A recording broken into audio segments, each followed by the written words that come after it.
Oh, I'm here. Probably nobody else is. I couldn't get out of it. Anyway, I'm back in now. So we'll see whether anybody else joins me. Whether you've all gone home. Oh dear, I think I'll probably finish up talking to myself now. Oh, somebody's joined me. There's one person joined me. Hi Claire, hi Cynthia. I finally got back in again. I had terrible problems with buffering and God knows what went wrong with it. I had to get my son to sign me out and sign me in again and mess with it and fiddle with it. I think because people were still staying in the chat, I was leaving the chat live and I couldn't get out of it because the chat was still live. And I kept telling everybody to leave, but obviously 3 people didn't. So, hello again. Hello, Dinas. Oh, what a performance we've had today. First of all, I was buffering and nobody could hear me or see me. I'm back, Miguel, I'm back, Ella. What a performance. It wouldn't let me leave. Oh, how am I doing today? I was doing okay till I got frazzled. Yeah, now I'm frazzled, Dina. Oh. Hi, Marcia. What a performance. It was just buffering, and it wouldn't let me go. It wouldn't let me stay. It wouldn't let me do another video. It wouldn't let me do anything. What a nightmare. Ah, usual. Oh, you're usually doing puppets. I'm not doing anything at the minute because I started a show and I can't concentrate while I'm on here. Yeah. I'm back, Chris. I'm back. It took my son to come and rescue me. Yeah. Oh, what a performance. I kept telling everybody to leave, but 3 people didn't leave. 3 people kept being in the live. And because it was 3 people were still in the live, I couldn't shut it down. And that's why I kept saying, will you all leave? Will you all leave? And then I can shut it down. I don't know what happened. My son said it's nothing to do with my internet connection. It must have been a YouTube problem. That's all I can say. Yeah.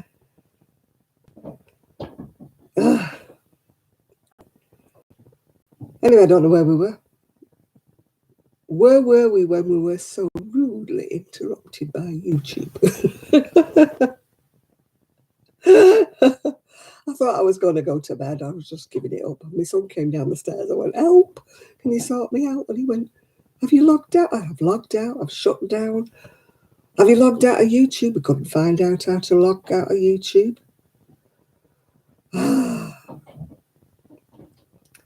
Oh, God, melted YouTube's one. I don't know what it was. It just kept buffering and buffering. Now, normally when I close it down, it shuts down, but it wouldn't shut down. It just would not shut down. When it let me back in, all I was doing was watching what I'd already recorded. You know, I wasn't like live anymore. My camera wasn't working. Nothing was working.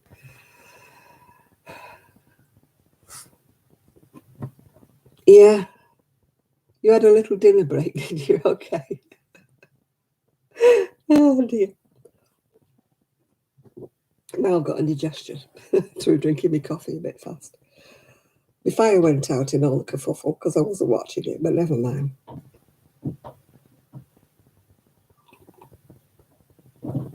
At least my coffee's still hot because it was still in my flask. Dear me, what a performance. I've never had that happen before. I mean, yeah, I've had buffering when I lived at the other house. But when I shut it down, it just closed down. But this one wouldn't close down. It just kept saying I was still live, yeah. Oh, there's 3 thumbs down already on it, Miguel. Yeah, 3 thumbs down. I had 3 last week, so it's only right I have 3 this week, isn't it, really? Yeah.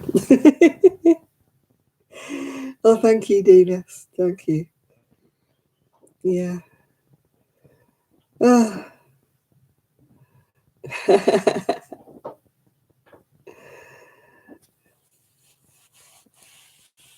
Somebody waits for me just to put put a video, and as soon as I put a video on, within seconds, I get 3 thumbs down. It's it is a salt rock lamp. My ex bought it me for Christmas. I only got it the other week. But apparently he bought it me for Christmas.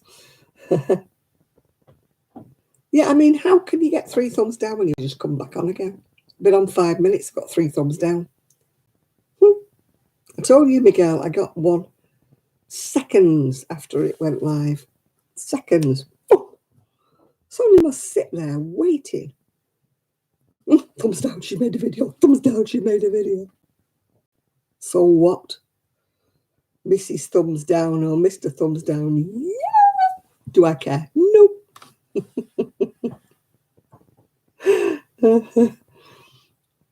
I don't care, Claire. I really don't care. They think they're bothering me. They're not. Yeah. A salt rock lamp, it's supposed to send out some kind of ions or something into the air. I don't know whether it does or it doesn't. I just switch it on because it looks pretty. I don't know what it's supposed to do. It's supposed to send out some kind of whatever. Vibes. Ions. In negative whatever. I don't know what it's supposed to do. Yeah. How do I get them in seconds, Miguel? I don't know. They must sit there like that. I'll get her. I'll get her. Oh, she's made a video.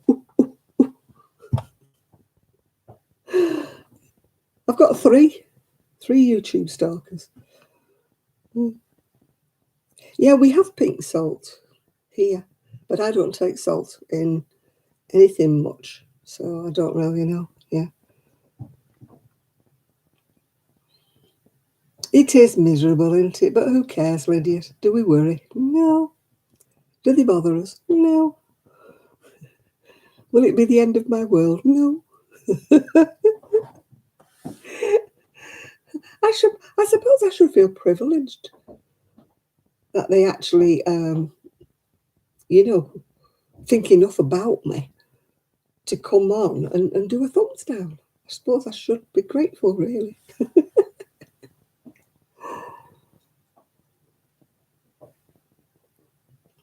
Yeah, it shows that somebody's been watching. Yeah. Yeah. What's he supposed to do, Dina? It's a salt lamp. What is he supposed to? Can somebody Google it and tell me what it's supposed to do? It didn't come with any instructions except plug it in and don't get it wet. So I don't know what it's supposed to do. It came with the briefest of directions. So I just plugged it in and switch it on because I think it's a pretty little light. It doesn't look very pink though, does it? But still, it's supposed to be pink. Yeah, I know, Dina. So the joke's on them, isn't it? They dislike me. The joke's on them. I've only ever done one dislike on a video, and that was because she was using absolutely foul language and it was absolutely appalling. And I just wanted to show my disapproval. I actually reported her to YouTube. I mean, eventually they did take her off, but the language was appalling. I mean, I'm not a prude, but my goodness, it's a bit much. Yeah. So that's the only time I've ever done a dislike on somebody's video, was because of the bad language. Normally, if I don't like something, I just pass it by. Think, not for me. Not for me. Not interested. Oh, thank you.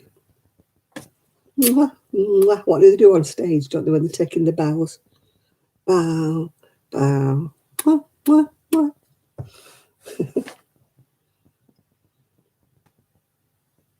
Oh, I think it is marketing hype, Chris. I've not noticed any difference. Negative ions which purify the air. It sounds like one of them things, that they tell you is going to be good for you, and you can never prove it isn't. Yeah. Yeah, Mr. Marsh probably would know about salt lamps, yeah.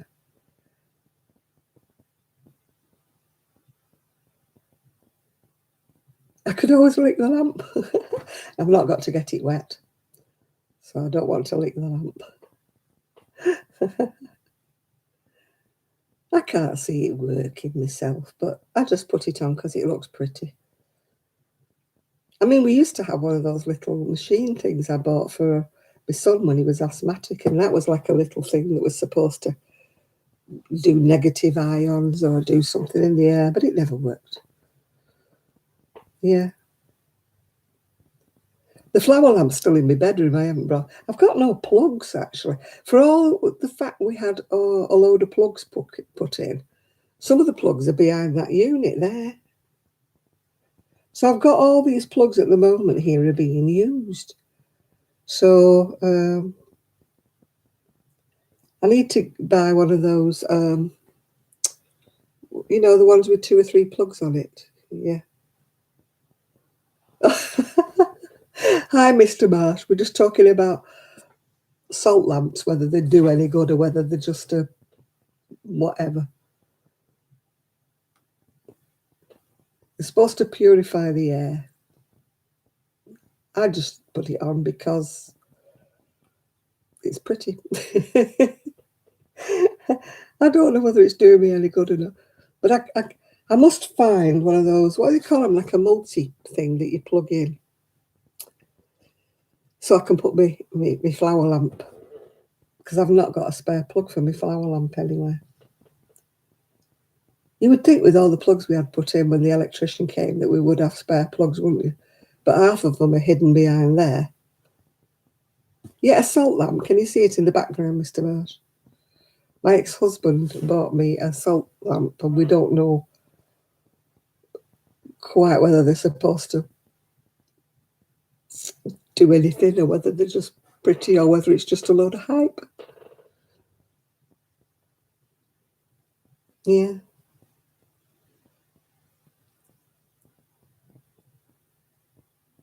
I should have asked for outlets to be put halfway up the wall, because I've got outlets in my bedroom and they're down on the floor and they're like underneath my dressing table. And it's kind of, well, it's my fault for putting a dressing table there, but it's the only place it would fit. So, a stripper?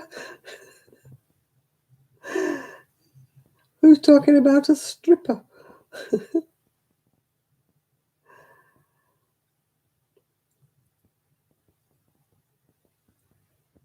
Yeah, I know they're very pretty, Mr. Marsh, but do they really have any health health whatever? Or is it just a load of hype that they're supposed to do whatever they're supposed to do? Yeah. I'm very bohemian. I'm usually in something that's long and flowing, you know.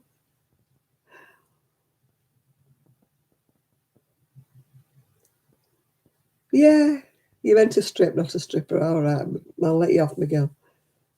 Yeah, I mean, do they have any properties, though, Mr. Marsh, or is it just like a load of hype?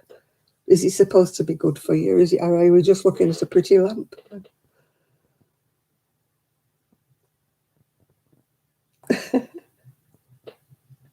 Yes, it's supposed to. Somebody said it's supposed to be good for migraines, but I don't know. Yeah.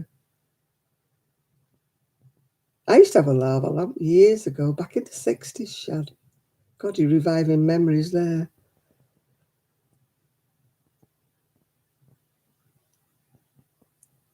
Yeah, exactly. I think it's just, I don't think it's giving off any vibes at all. Yeah. I don't think it is. Yeah, I'll have to get my son to find. I'm sure there's some in the garage because I brought a few and he brought some. So I'm sure we've got a spare extension that I could put in. Because there's plugs behind that unit behind there. But they're behind it now because we've put the units there. So I don't know whether there's a spare plug there or not. So, because I want to bring my flower lamp in and I don't know where to put it because I've got nowhere to plug it in. Yeah. Oh, the mouse went ages ago. Yeah. Oh, thank you, Mr. Marsh. My fire's out, but yeah, everything's done and dusted now. Oh, I don't think you can see. Even got my pictures on the wall. See? Oh, you can't see much. I've got my cushions with my embroidered cushion covers. I've got my units up. You can't see my fire. You can just about see, but it's gone out.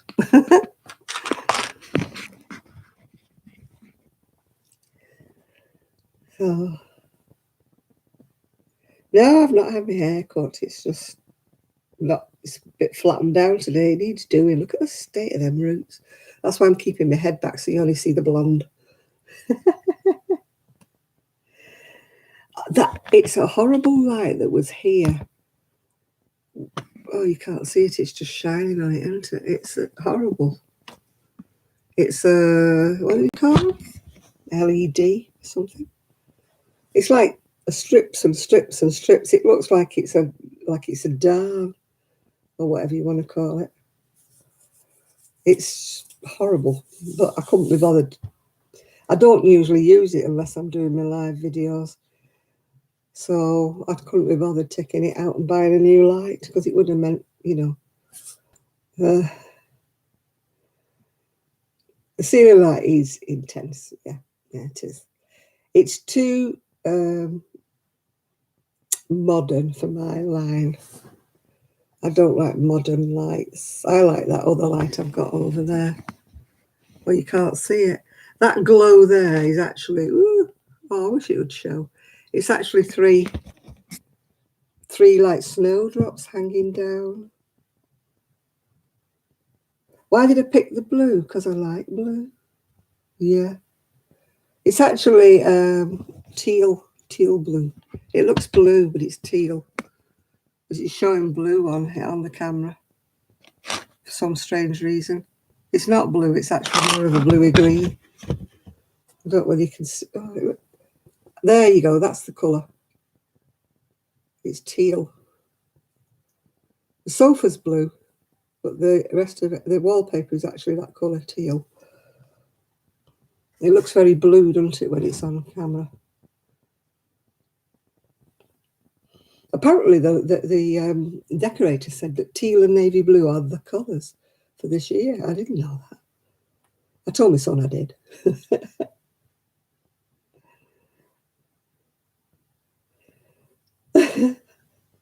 You call them both black.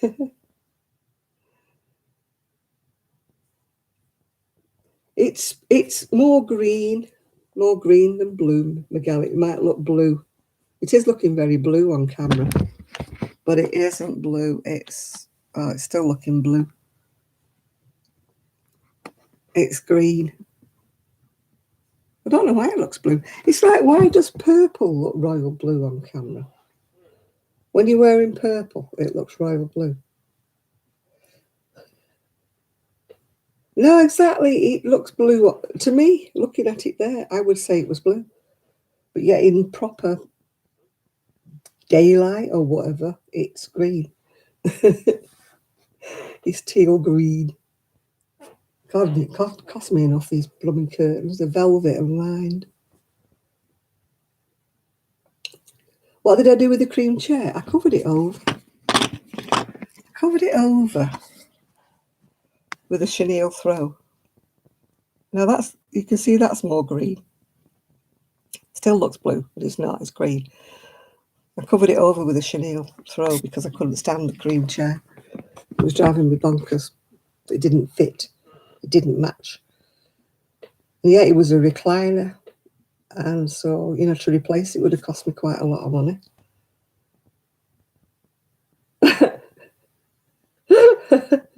Where do you live if you've got a green sky? Oh dear. We've got no Ian tonight, no Trev. We've had John. John's been on. Ben's been on. Nathan's been on. Just trying to think who hasn't.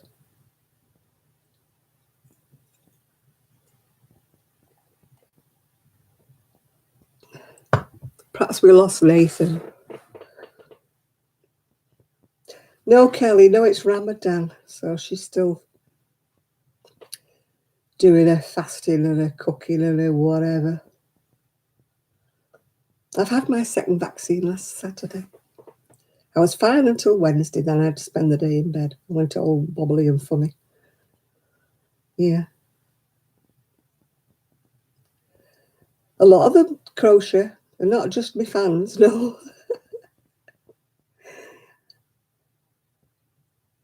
Yeah, I never knew what happened to Enid. Nobody knows what happened to Enid. Nathan's been on. He might still be lurking, yeah. I had the AstraZeneca. Both times, yeah. Yeah, I was fine. I just went all weird on Wednesday. I just felt dizzy and I felt shivery and I felt shaky and I thought, this isn't right. So I just went back to bed. Stayed in bed all day Wednesday, got up Thursday morning and I was absolutely fine. So I don't know whether it was something else or whether it was the vaccine or what the heck it was. I don't know. But either way, it wasn't bad. You know, I just thought, I'm just going back to bed. I could have toughed it out and stayed up if I'd wanted to, but I thought, no, nothing to stay up for. I'll go back to bed and read. So I read for a little bit and then I went to sleep. So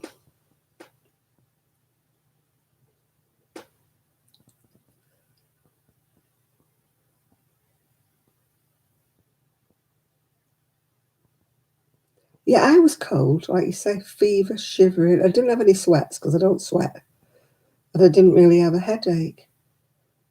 I just felt shivering and shaking and I was freezing cold.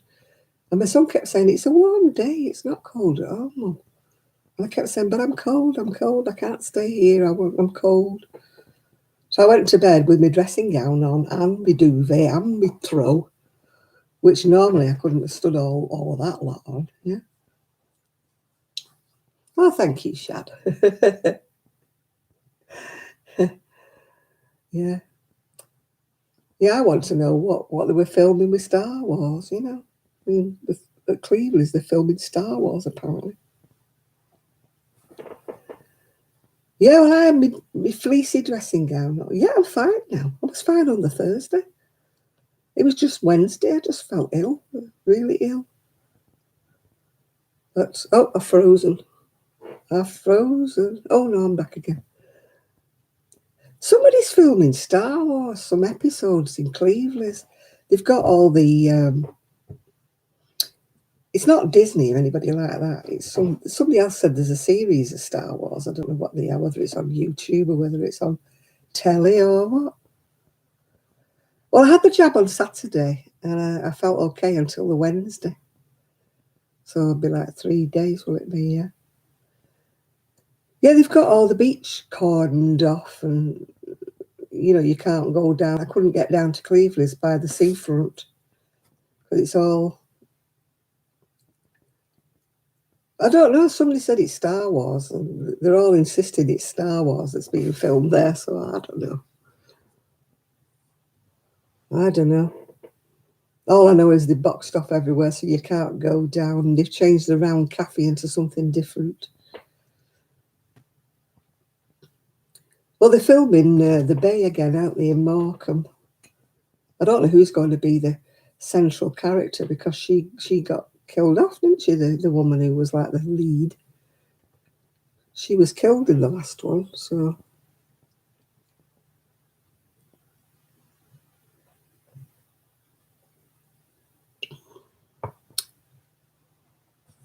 It's the Star Wars Andor series, is it? Oh, right, I don't know. All I know is they're filming it. They're supposed to be filming it until May the 10th. Because somebody said, oh, not May the 4th. I went, no, May the 10th.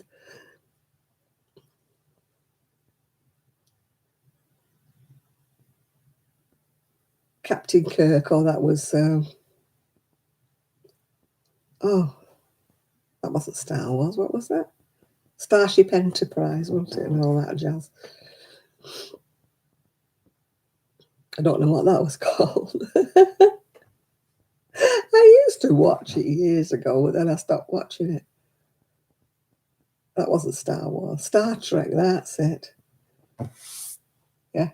Oh, there's still a load of Trekkies, isn't there, knocking about?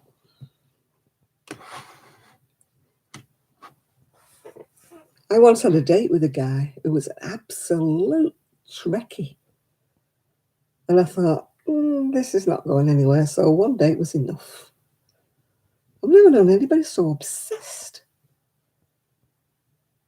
Everything was like Star Trek this and Star Trek that. And I'm like, no, not the man for me.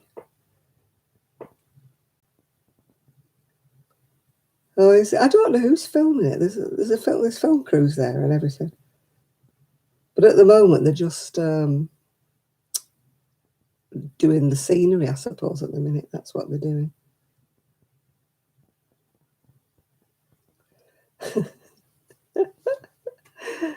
Sounds like my scooter. Chris has the lowdown, yeah. I think Chris is taking the Michael.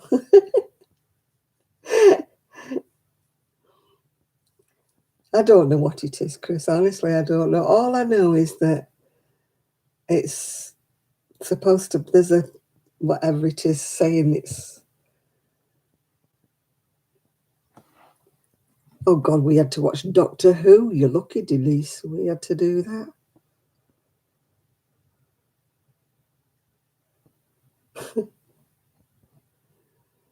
You're lucky you got Star Trek. Doctor Who and the Daleks. It's not been bad here today, to be honest with you. It was a bit chilly on Thursday when I was going down the prom.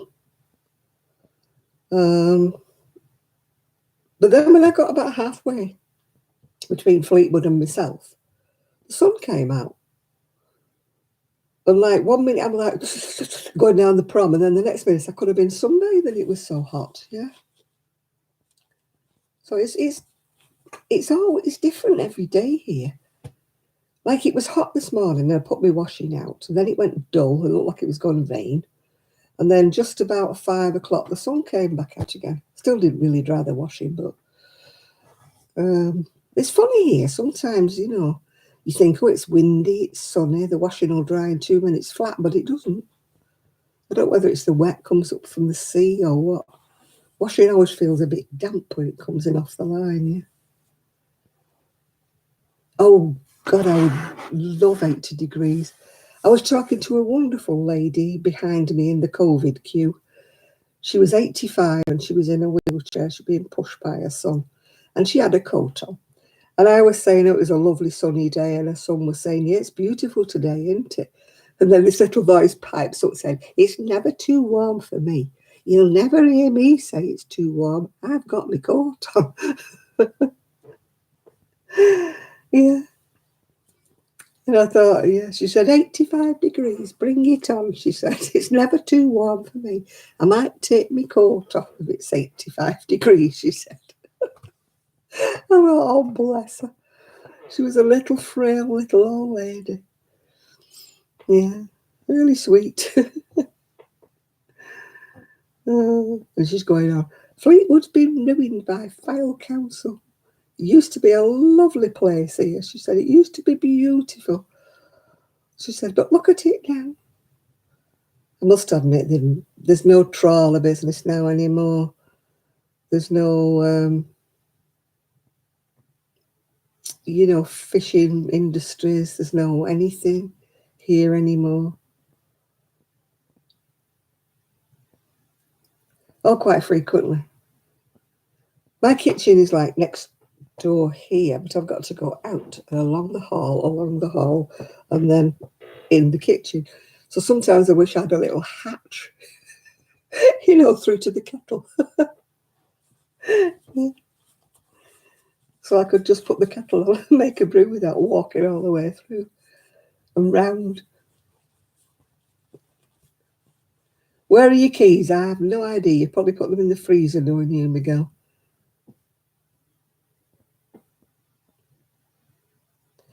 Yeah, the trawlers have all are gone now.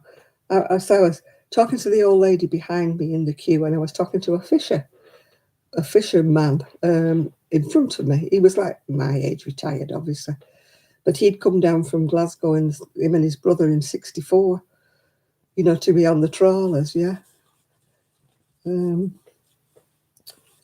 There's no trawlers left, and it's like there's no ferries anymore. The ferry used to go from Fleetwood, used to go to the Isle of Man, and it used to go to Ireland, and they've stopped now. So, I mean, Fleetwood's really, I mean, as far as I'm concerned, it doesn't bother me. But who would put keys in the freezer? You would probably, because nothing surprises me about you, Miguel. You put everything in the freezer. Yeah, the shelving has arrived, but at the moment, 3 of them have been put together, but they're still in the dining room. Maybe tomorrow or Monday or Tuesday, my son will put them in, because he doesn't want me just to put them in the shed without fastening them to the wall. The plan for the shed is that everything that's in the back bin bags and everything that's in all the containers will all be rebagged and put on the shelves. But at the moment, everything is back out of the... Yeah, it's in black bin liners at the moment. But when I get all my shelving up, I can put them all on the shelves, yeah. So it's a work in progress. Yeah. My friend is hoping to come tomorrow for a couple of hours. The one I haven't seen for 20 years, so it'll be a nice surprise to see her. So I promised her, I said, just come and get some wool, because she's only just moved from Scotland down to like near Morecambe.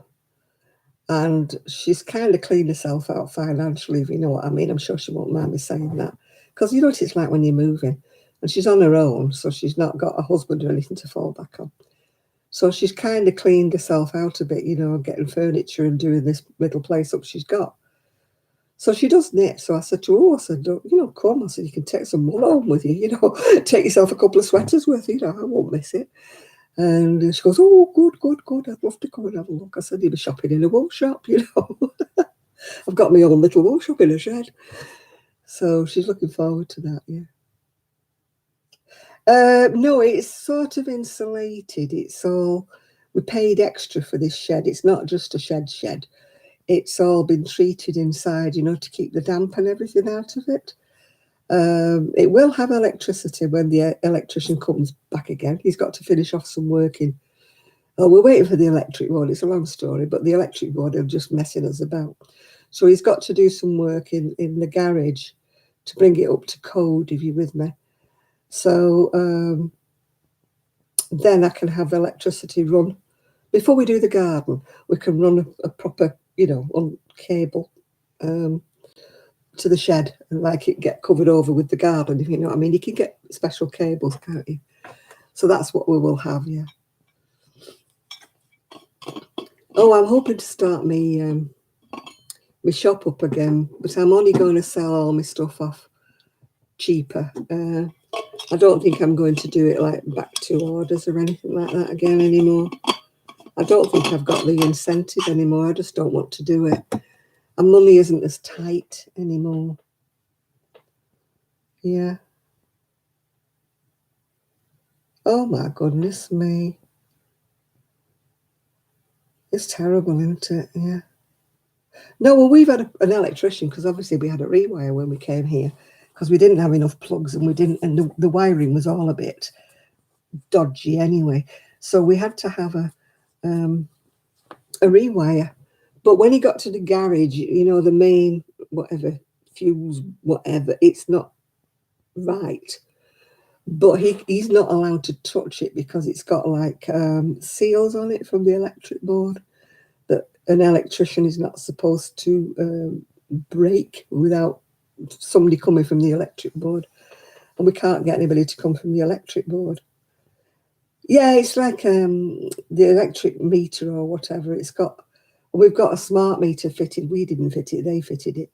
And it's got all sealed. Well, we have got a smart meter, but this is it's not installed right. Whoever installed it didn't install it right. So it needs to be altered. It needs to be redone, rejigged.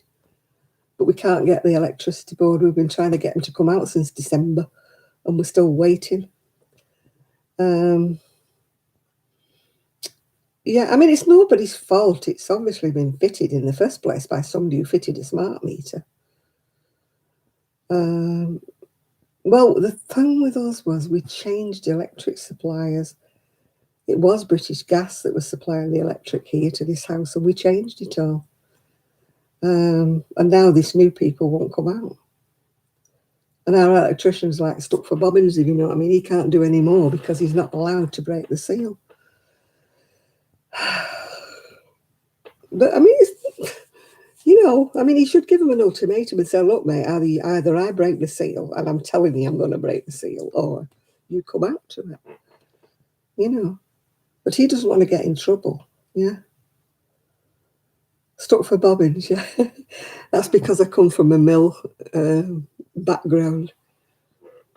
Yeah. When they had nothing to do in the mill, they were stuck for bobbins because the bobbins weren't coming through for them to spin. Yeah, so stuck for bobbins is a phrase from my childhood. Yeah. Yeah, if you haven't got enough, those big bobbins that they used to spin the yarn onto, if you haven't got enough empty bobbins, you're stuck for bobbins, so everything has to stop, yeah. So it's like a process, a continuous process. I suppose the bobbins get filled up and then they go somewhere else and then they get unfilled. And then you get the empty bobbins back again, yeah. Yeah. Oh, I'm full of phrases to do with a mill, yeah, stuck for bobbins, yeah. I used to be able to lip read because when you go into the mills, the clatter is so loud and people didn't wear ear defenders back in the day. So they mime, yeah. And I used to know it all. I don't now because my aunts used to still do it when they came home. They'd still be, they had a mime like for a drink. They had a mime for, to tell you something. They mime it all. Oh, fruitcake and cheese, yeah. Yeah, they mimed because it was no good them talking because their voices didn't carry. And they didn't know the sign language. It's not like the deaf sign language. They had their own hand signals and everything. Oh, I mean, most of the ladies who worked in the mills finished up with byssinosis because the cotton fluff got into their lungs. And it was a bit like asbestosis, but it's called byssinosis. It's from the cotton fibres. I mean, you used to go into the rooms and, well, not now, no, but you used to go into the rooms and it was like snow. You couldn't see, yeah, byssinosis, yeah. You couldn't see across the room. And when you went in I used to have to take dinners and things in when I was a kid.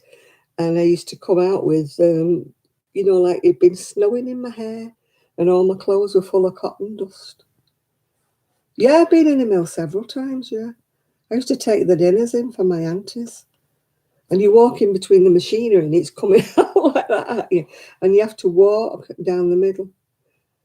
I don't think they did back in the day. They never even realised. You just got this cough. You never wore a mask. I mean, nowadays it'd be all masks, wouldn't it? All these, they were supposed to have fans, but they were always bunged up with fur or some with stuff. Yeah, I used to take them in as a kid. Yeah, if I was not at school, I used to take them dinners in. I mean, it's all health and safety. They wouldn't let a kiddie in. I mean, they'd be 7 years old. Wouldn't let a kiddie in, would they now? And you had to walk between the machines. And as one goes out, the other one goes back. And then this one goes out, and then the other one goes back. And you had to time your walking down the centre of them. Otherwise, you'd get whacked. Yeah. I used to go in all the different rooms. There's like the spinning room. There's a weaving room.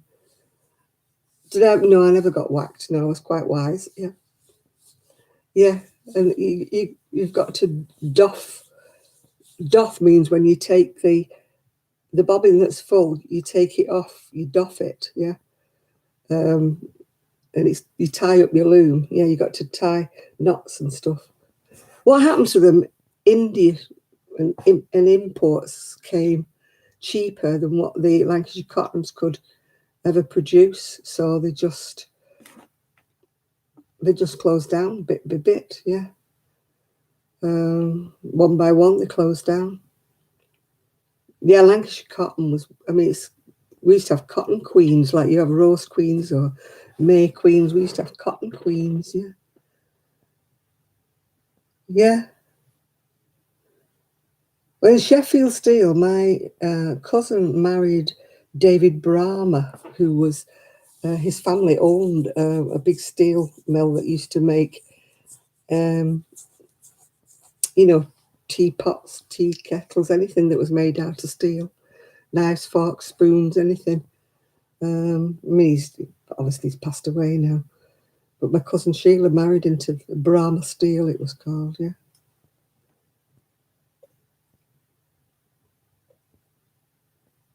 No, I lived in Royton, which is Oldham, and Oldham was like the cotton town. I think it had about 100 mills at one time, and it's not that big. Um, I was brought up with the cotton industry, yeah.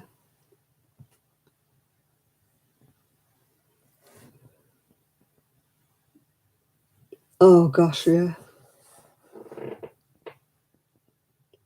Yeah, I mean, Sheffield Steel, there was no better. I've still got some little teaspoons, actually. I found them the other day. They're in the cupboard that I got for a wedding present in 1968. That's Sheffield Steel spoons, yeah. In fact, I gave my son and daughter-in-law my canteen of cutlery, and I don't know what they did with it because it's not here. They probably sold it knowing them or gave it away. I could kill them because I had it for, it was worth, it cost, what, £40 it cost back in 1968. It was a full canteen of cutlery with the fish knives, forks, everything, you know, big canteen of cutlery. And I gave it to Ian and I don't know what he did with it. Probably sold it knowing him. If he gave it away, I'll kill him. You treasure things for years and years and then people don't want them, do they? It's like, I mean, the cutlery we're using now, it's rubbish. You know, absolute rubbish what we're using at the moment. I hate it.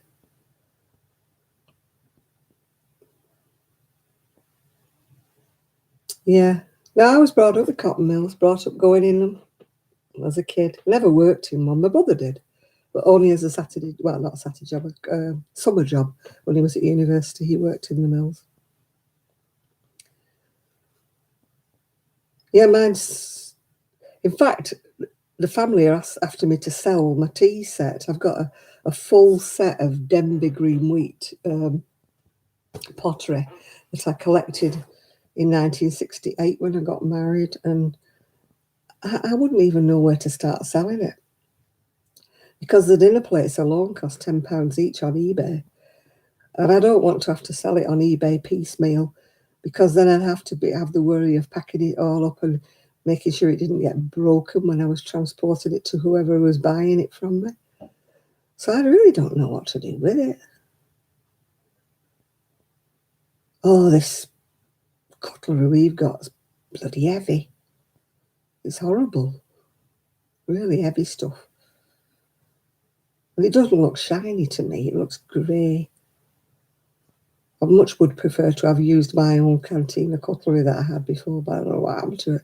I must remember to ask my son what he did with it because it was a really nice cutlery. Not like the stuff we're using now.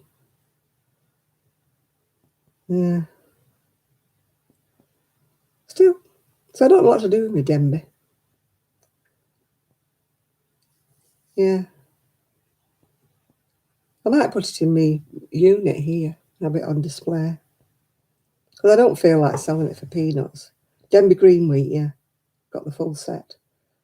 1968. It's got, the only thing I don't like, it's got dark green inside the cups and it makes your tea look a funny colour.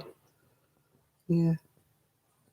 Yeah, but I mean, the plates alone sell for £10 on eBay, and I've got 6 of them. I've got 6 soup bowls, 12 saucers, 6 cups. I've got teapot, casserole dish, salt, pepper, egg cups. You name it, I've got it. On bowls as well, like fruit bowls. Yeah, got the lot. But I mean, it's just trying to put a price on something like that, you know, and also trying to package it up so it doesn't get broken in transit.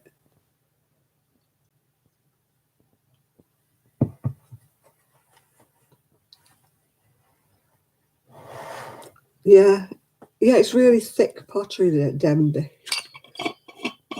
The green wheat's got like sheaves of wheat painted on it, yeah. And they're all hand painted, the plates. Each one is very, very slightly different. They're not, you know, manufactured like and printed on. They're all hand painted.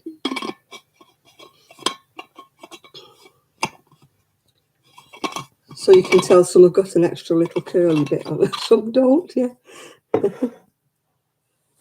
Absolutely, they've never been used. They've been out a couple of times at Christmas, and that's a bit about it.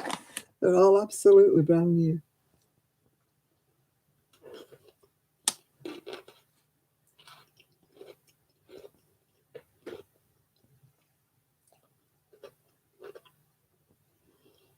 I think the only thing missing might be an egg cup. I think I broke an egg cup.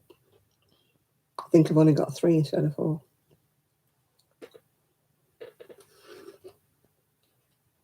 Yeah, I've even got the salt and pepper. When I got engaged, I started buying a plate.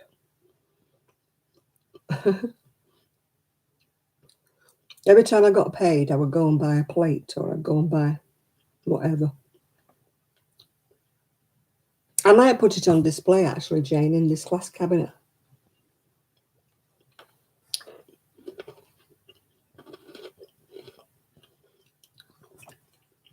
Hi there, Shirley.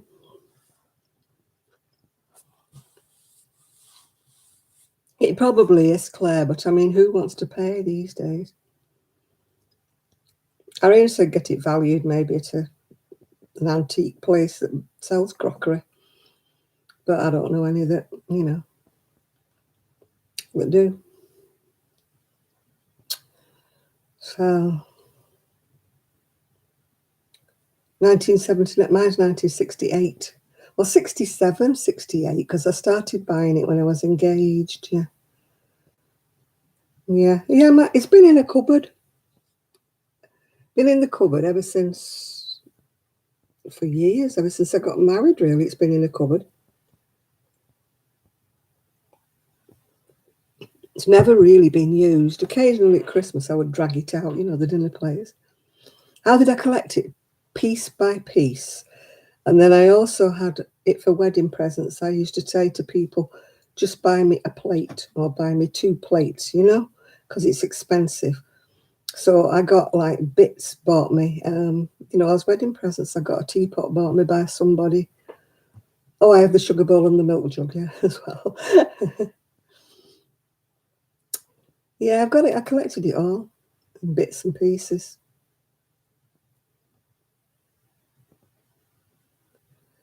Yeah, you look at it, because you look at the prices of Denby green wheat on eBay, and I guarantee, yeah, the plates are about a tenner, just one plate.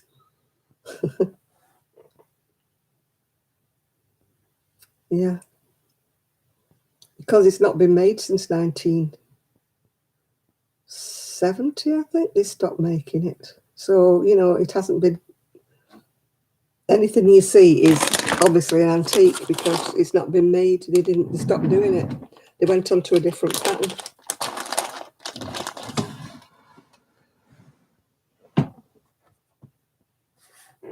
I've never had any china. I've had a china cup, but I've never had a china tea set or anything like that. My mother never did, because she was a klutz, my mother. Everything she had, she dropped. Yeah. So we never had a anything china really, just a china cup or a china cup and saucer sometimes. Sue bought me 2 china beakers because she likes to drink her tea out of china. One got broken, but I've still got one. It's at the back of the cupboard. Because she said to me the other day, when I come down, she said, "Oh, you've still got my china cup, my china mug." I said, "Yeah, I'm sure it's still there. It's buried at the back somewhere, but it's still there."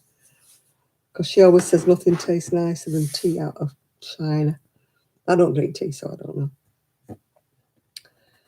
Tea out of a china cup. So I'm sure it's still here because I brought it. And I don't think it's been used. I think it's at the back of the cupboard. We've got more beakers because we had 2 households. I had hundreds of beakers or mugs, whatever you want to call them. I could start a cafe.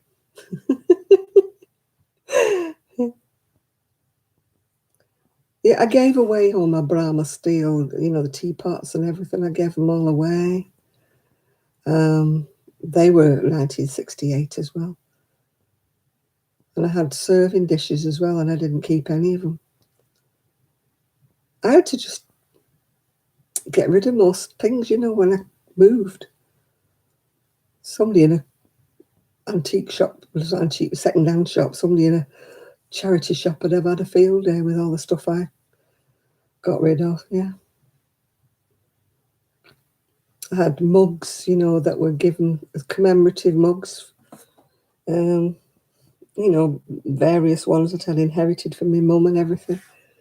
I didn't keep them. So I've got nothing in the antique roadshow. Everything I have is gone. Yeah. Like my dad's old shoe last. That didn't come with me. It's like 3 legs, like going used to mend your shoes on it and put them on it. They pay a fortune for them now, but I couldn't bring everything with me.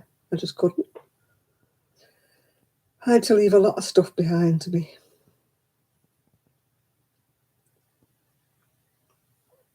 Oh, my daughter-in-law's a bit of a smasher. Shad. She tends to clatter and smash things. So I'm not letting her near my green wheat. When I'm dead and buried, she can do what she wants with it, but I'm not having her smash it in front of me. It would break my heart.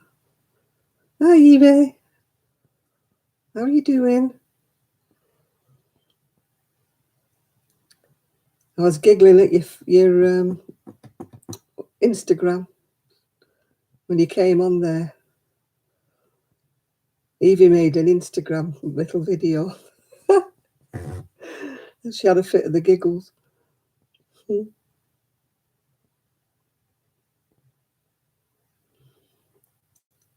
I never did find out what you were trying to say, Evie. Oh dear. You were trying to tell us something and you were giggling, and then your husband was saying he'd do it, and you said, "No, your hands are shaking," and he made you snort. It tickled me because you were talking to your camera and you had your mask on, and I'm like, why has she got a mask on when she's indoors? Why were you wearing a face mask? Oh, you were talking about Pottery earlier. No, they're not Cotswold pattern. They're the Denby green wheat. Yeah. It's not midnight yet, Mr. Marsh. It's only 10:02. Your clock must be fast.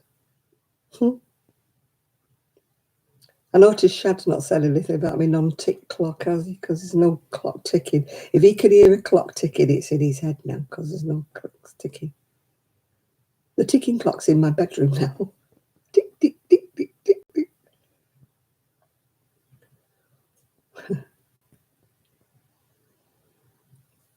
He was using your red-on printer.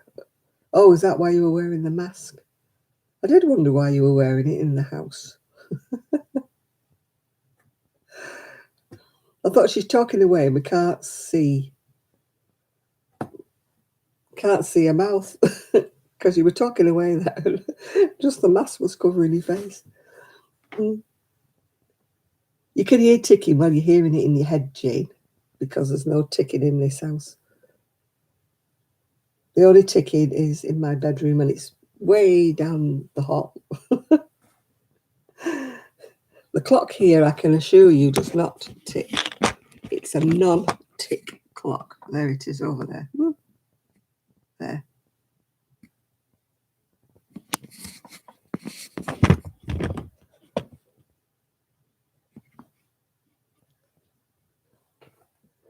Oh, you were using the resin printer. I see. Does it send off bits in the air then? I've not used a printer.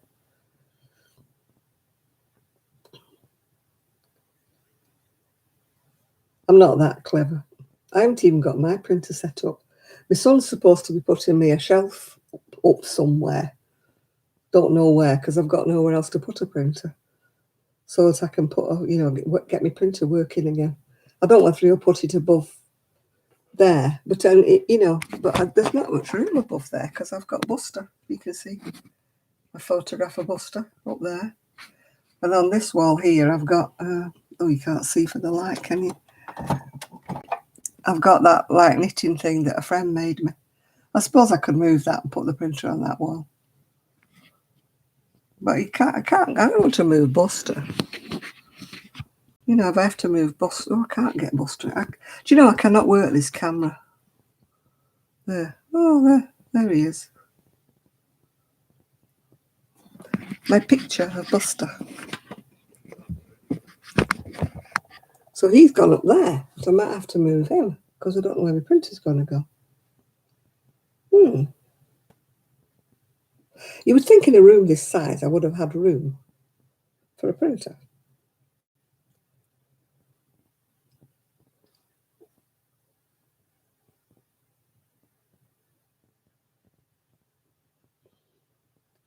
My son wants me to get a different computer. I don't know what he means. I'm not into all these. You don't have to have a tower. It's something or other you get. And I'm not into technology. I wish he wouldn't keep messing. I'm old school, I still haven't sorted out that little camera yet. My little GoPro, still haven't sorted that out yet. The frame for it's stuck on top of my scooter, but I've never sorted it out yet. How to switch it on. Don't know. No good at that. Yeah. I'm better with my camera, although, it only does videos at 25 minutes. This is the one I like, but you can't go down the seafront, can you, holding it up? I look like I'm filming for Star Wars, won't I? My friends offered to help me, but I'm just stupid, Edie. Honestly, I really am stupid when it comes to technology. I have to have somebody sitting by my side telling me what to do. They can tell me what to do over whatever, Zoom. Chris, I'm useless. I really am useless. I need somebody sat by my side showing me what to do. I'm a visual kind of learner. I can't learn anything off YouTube. I just can't. And I can't learn anything by reading a manual. Yeah. Well, bye, Seaside Mom. Bye-bye. If somebody sat by my side and said, right, this is what you do, and you do this, and you do that, and you do the other, I'd be fine. But none of my friends are able to come and see me. So I don't know what I'm doing. And my son has no patience. He goes, blah, blah, blah, blah, blah, blah, blah. There you go. And I'm like, well, what did you do? And he goes, well, weren't you watching me? And I'm thinking, no, I wasn't watching. He goes, blah, blah, blah, blah, blah, blah, blah. He doesn't explain as he's showing you. He doesn't say, right, press this button, press that button. He's going, I can't believe you're so stupid. It's dead easy. But he's one of those, he's grown up with technology and he can, click on technology and it's easy to him. I wasn't. I wasn't born in a computer age. I wasn't born with anything like this. You know, I went down to Kelly's. Kelly showed me exactly what to do, exactly how to work it, and I was fine. I've been able to do it ever since. But I was reading the manual, reading everything, and I said, Kelly, and she's come down and I'll show you. So I went down to Kelly's with my camera. 2 minutes, she showed me what to do, and I knew what to do then. If Kelly was here, she'd show me exactly what to do with my GoPro. When she shows me what to do, when she tells me what to do, I know what to do because she's good at explaining. This is what you do. This is what you do. But my son, no. Blip, blip, blip, blip, blip, blip, blip. There you go. And then he's saying to me, well, why have you not taken your GoPro out? You paid for it. Why are you not taking it out with you? Why is it not charged up? Blah, blah, blah. Yeah, it's easy. I mean, but like if I said to my son, right, do this in crocheting or do this in knitting, he wouldn't have a clue. So he can't understand that I'm the same as he would be if I was saying to him, knit this, crochet this. Why can't you understand it? There's the instructions, yeah. No, I need somebody sitting by my side to show me what to do, yeah. My son loses his temper with me because I don't get it the first time. Whereas Kelly sort of used to explain it in letters of one syllable, if you know what I mean, like she was explaining to a Dumbo, which I am. People need to speak to me like I'm a child, yeah? And you use simple language and you just tell me to press this and press that. And this is what this does. This is what this is for. Right. Once it's in my brain and I'm fine. Yeah, my son loses his temper because I don't get things. You know. Yeah, I don't have a technological brain, whatever you want to call it. I don't have one. Don't forget, I never used a computer until I was in my mid-50s. I never even seen one until I was in my mid-50s. I didn't know what they were. I didn't know how to work one. I didn't know even how to switch one on.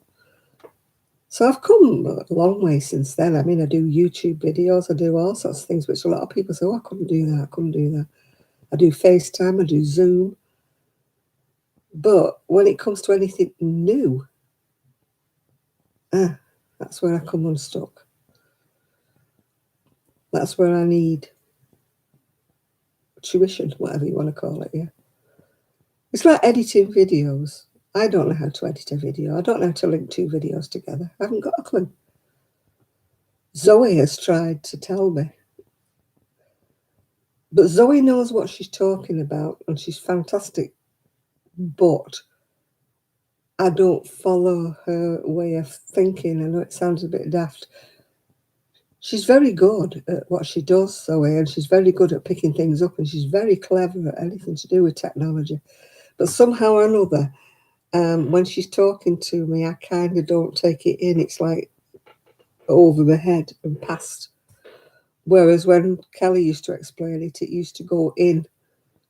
You know, that's why I needed her, like, come here, sit there and do me.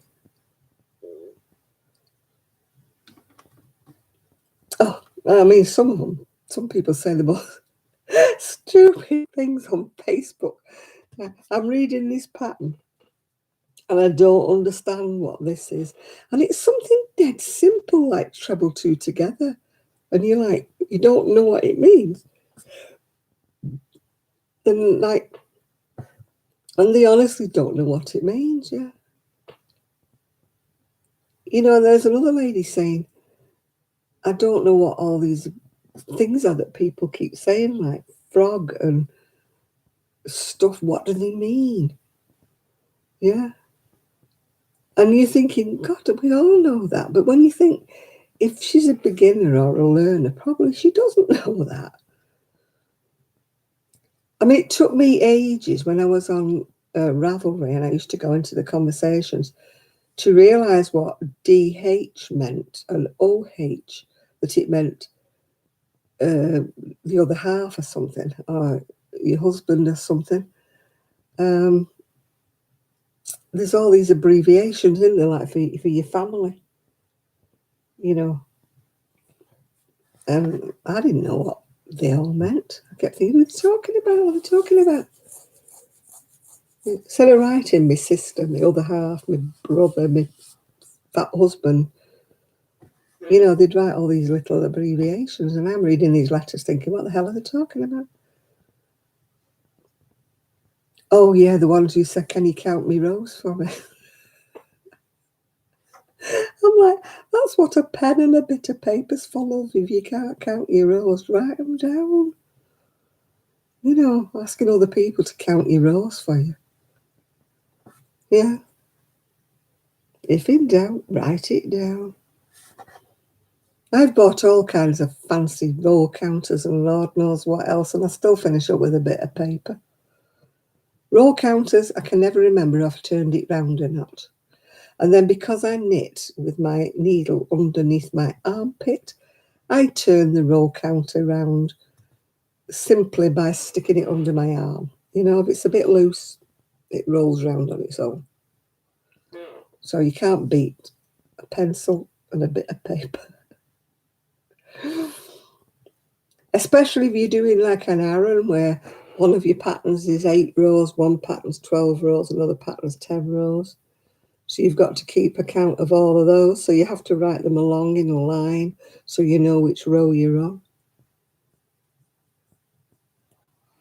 Oh, we all have second thoughts and doubts when we're counting rows, Marcia, don't we?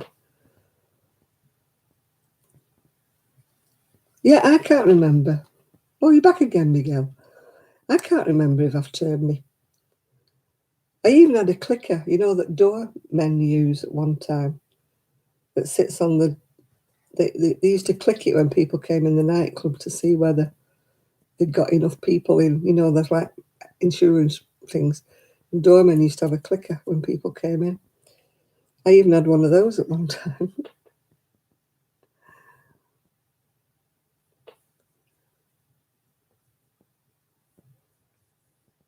No, I don't knit on circular needles, so I couldn't knit on a circular needle if you paid me. I just couldn't. I can't knit free. I have to have a needle stuck underneath.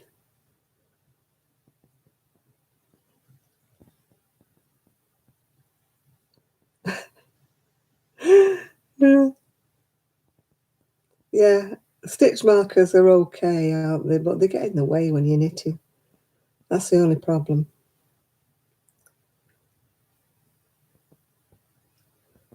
There's a lot of people can only knit lace if it's like a blanket or something where they don't have any increases or decreases. You get somebody who's making a cardigan in lacy and they get up to the sleeves, get up to the armholes where they have to cast off, and they can't do it. They can't work it out. And I'm going, you follow it with your eye. You know where your knit two togethers are and where your wool forwards are. You follow it with your eye, and they have no idea what I'm talking about. I mean, one lady actually said to me, they should write down every row when you're doing your decreases. And I'm like, they can't do that. You know, how can they do that? The pattern would be about like a book. If they had to write down every single row every time you decrease, say it was a raglan sleeve or something, can you imagine what it would be like? Keeping the pattern straight, having to write out every single row, yeah. I think people have been spoon-fed a bit too much lately. All right, I thought you'd been already for gas. I thought you'd already been. Right, okay, Shad, we'll see you next week, yeah.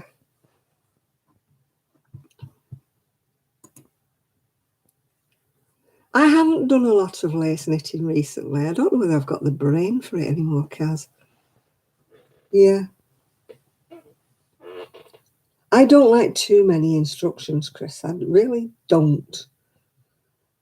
And I mean, Kelly got in trouble with one of her patterns because she didn't write down every time she did something. She didn't write the stitch count at the end of the row.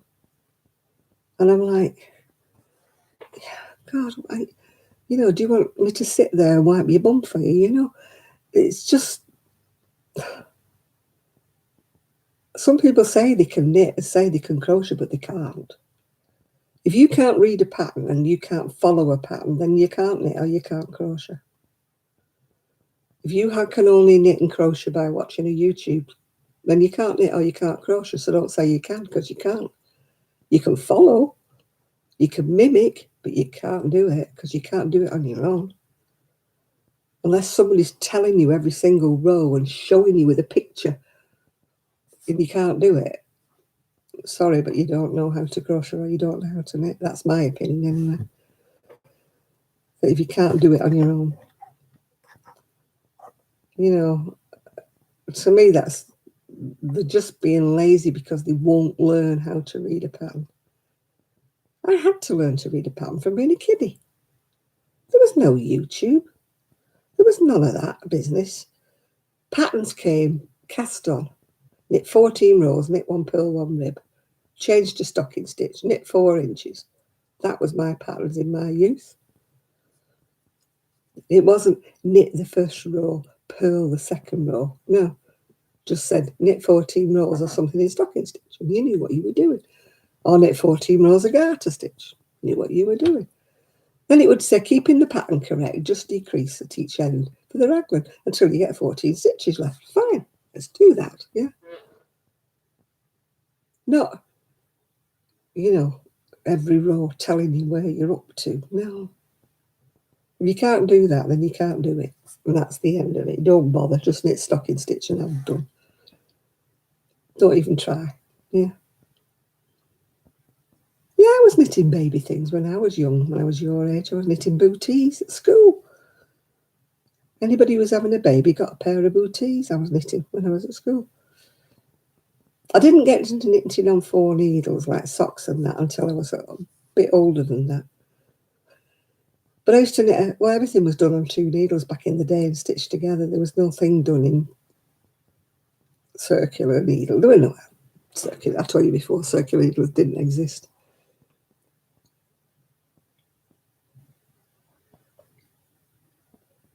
I learned from a Peyton's book called Learn to Crochet. That's where I learned from.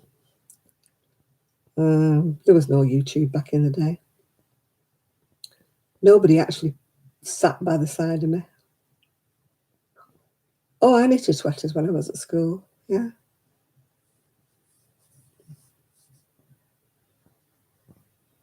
Yeah, there was no YouTube. My mum taught me how to knit. I'd be about 5. And I used to knit little dolls' clothes. No patterns, used to just design little dollies' clothes and dressed all my little dolls with cardigans and stuff. My aunt, who was a tailoress, taught me how to use a sewing machine when I was about 5. And you don't learn how to use a sewing machine until you sew your finger, needle right through your fingernail. Tell you what, you don't do it again. All this health and safety. Mums are like, can't use that. My son was using a sharp knife when he was about 4 or 5 years old to cut his own cheese and stuff. People are going, he's got a sharp knife. I said, yeah, he knows how to use it. He knows it's going to cut him if he slips with it. He's very careful. He knows how to cut his own cheese. He knows how to butter his own bread. I don't believe in mollycoddling kids, yeah.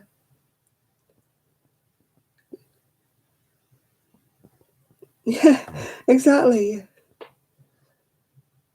Yeah. You learn things by doing it. And if you do it wrong, you only do it once. If you trap your finger in the door, you don't do it again. If you burn your finger on the cooker, you don't do it again. That you learn that.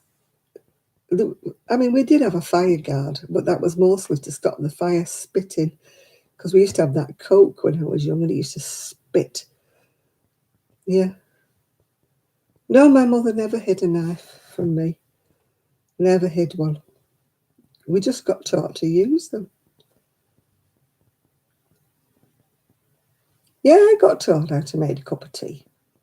My mum would be busy doing anything on any machine. Go and make us a cup of tea. I was making cups of tea when I was younger than 11 or 12. You know, our generation did it to survive. Our parents were always busy. They were either working, they were doing something. So, if you didn't learn to make your own sandwiches, if you didn't learn to make your own drink, you didn't get one because they were off somewhere. They're busy working or whatever. I was not quite a latch key because we didn't lock the door. So it wasn't a question of me having a key around my neck. It was a question of just opening the door and going in. But my mum wasn't always there because she had jobs and she didn't work full time, but she did have a job and she was not always there when I got in. So, it was like, make yourself a sandwich or something like that if you was hungry, yeah. Yeah. It's just, kids are weighted on hand and foot today. It's no wonder they can't do anything.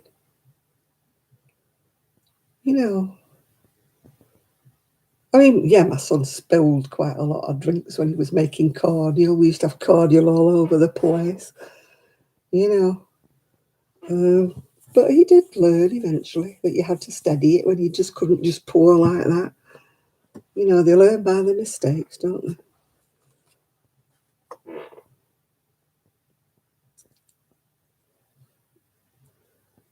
Yeah, my son used to make his own porridge and his own breakfast cereal, his own ready break and stuff like that. No microwaves back in his day. He had to warm the milk up in the saucepan. We had a non-stick saucepan he used to warm his milk up in. Yeah.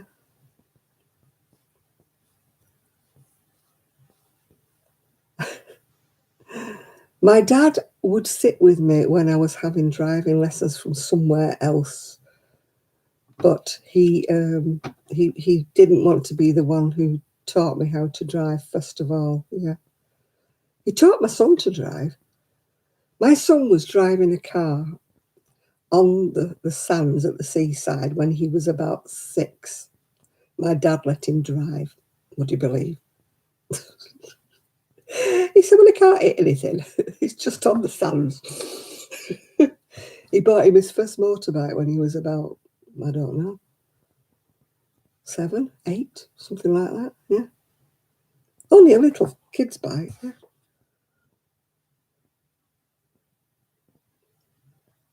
Yeah, kids can't do it. My son always could feed himself. If he only made a sandwich, he could feed himself.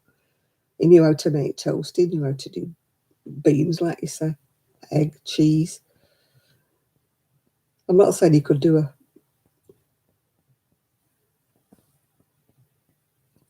I know so many mums buy Velcro shoes because the kids can't tie laces. And I'm like, no, you can't do that. You've got to teach your kid how to tie a lace. There's toys that you can buy. There's books that you can buy that have laces on them that they learn how to tie them. Yeah. It took a lot of patience with my son to teach him how to tie a bow. But I wouldn't buy him Velcro shoes, no.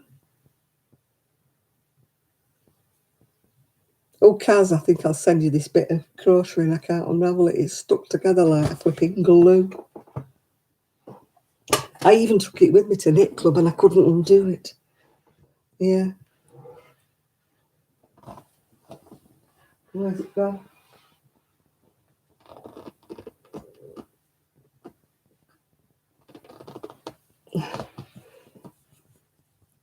I decided I didn't like what I was doing. So I've been trying to unravel it ever since. Oh my God, you didn't dare say you didn't like your dinner. Otherwise you didn't get anything else and you didn't have any supper. Yeah. If you didn't want to eat your dinner. It's got a mohair, slightly fluffy, and it just welds itself together. I've tried working it, I try working it like that, and then I go back to this bit and try and wiggle, but it's just not coming undone. Try wiggling it and wiggling it. I'm losing patience with it. So far I've got 3 little balls about a few yards long. I'm just hoping I don't need this bit. I don't understand how it can stick to itself so much. Like it does that. And you're wiggling it, wiggling it, wiggling it. And you're thinking, why won't it come undone? You have to pull it and sometimes it breaks, yeah.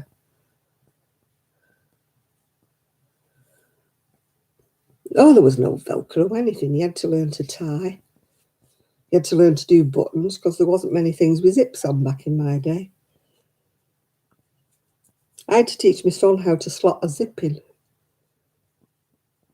into the bottom, with the anorak. It's difficult for a child to get the 2 zipper things lined up, yeah. But they do it eventually if you have enough patience with them. It's the mohairy bit that's... Some bits unravel like this, and then you just get one that's just glued together.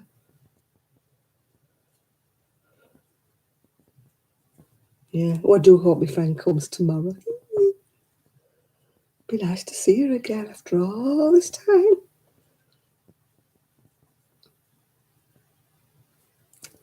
Yeah, I could have understood it if it was something that I'd worn and I'd washed it. Then you have trouble unravelling it. But this has just been crocheted, and then I decided that I didn't like it. So I started doing it into a shawl instead. Usually if you wiggle like that, it comes undone. But it's hard going. Hard going. I could do with your Kaz. I usually have lots of patience for unravelling things, but no, it's some weird stuff. I don't know what it's called. Not heard of it. I got it from Lolly's little wool shack or something, whatever. I can't remember what it's called. It's coming undone a bit. If I have enough patience with it, but I probably don't. I've got that much. I've got little balls. Lots of little balls about kind of that big, which are no good to man the beast, are they? You couldn't even do a row. I don't know what it's called.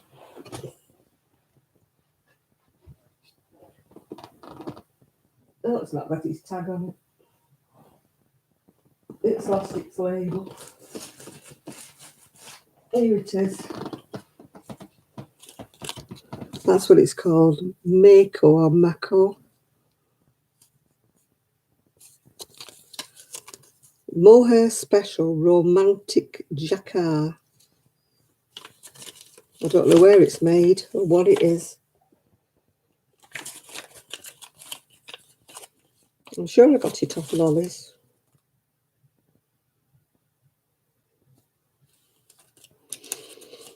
I don't know where it's made.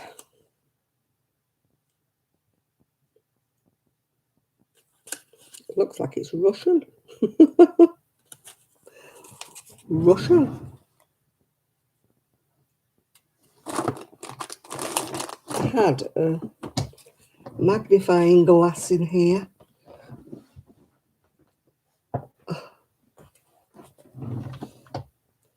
But I don't know where it's gone. Oh, here it is. Map reading. Map reading. Magnifying glass. Let me see what it says. 10% mohair, 10% yun, which is wool, 3% sim, which is polyester, and 77 acrylic.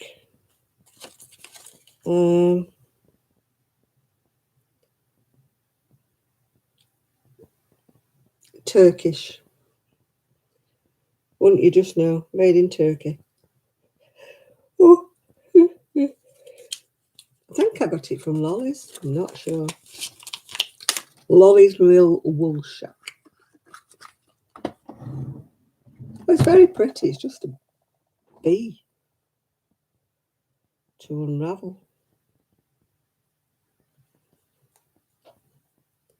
Well, a lot of people wouldn't even start with it because it's thin. I mean, look how thin it is. I mean, some people that I watch the videos of, they don't crochet with anything finer than red heart.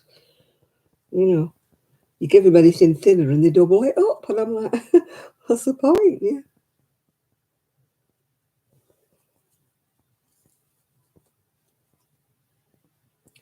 No, I got this, like I say, I got this from Blackpool of all places. I'm sure I did. I've got 3 colours of it. It was on offer or on a sale, a special offer or something. You know me, I never pay full price for anything unless I have to.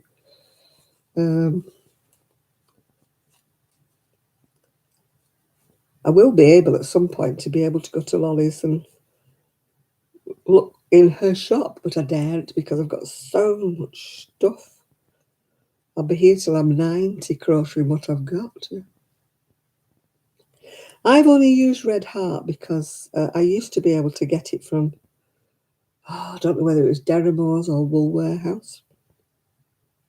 But most of my Red Heart was actually been sent to me from friends in America.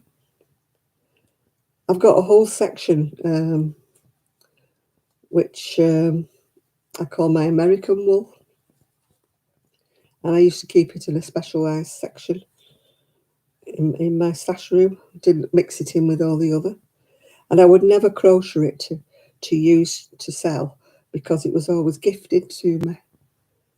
And I don't get things given to me anymore, Kaz. It was when I used to do lots and lots and lots of videos, people used to send me stuff. I never asked for it. I mean, I actually got told off one time. A woman said I was begging, and I've never begged in my life. I've never asked anybody.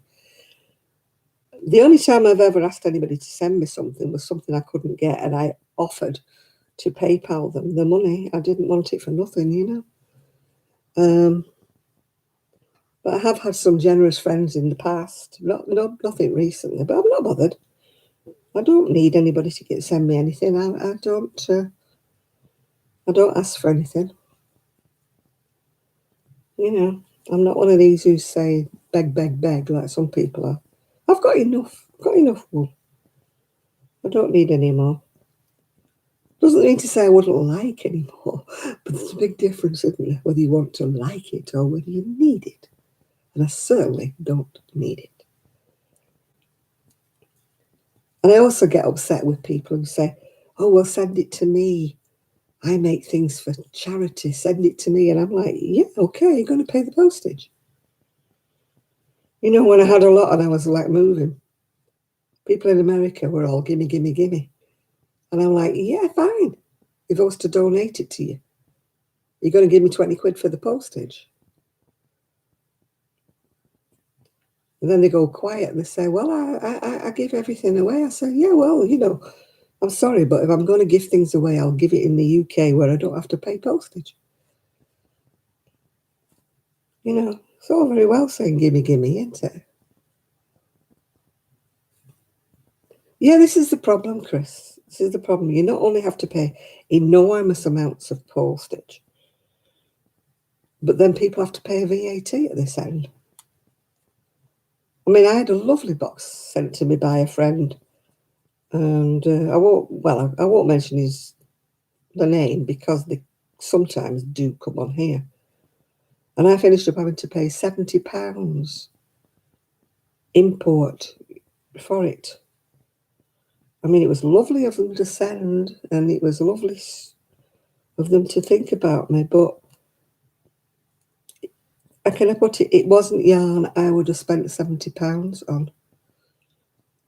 To me, you know, it was expensive for me to have to pay £70 for a gift that wasn't altogether my taste. You with me? So I mean, I've stopped ordering for mice now because of all the kerfuffling that's going on with things getting stuck in customs and people having to pay VAT and all that jazz. Yeah, I had to pay £70 last year for customs duty on a box that somebody sent me.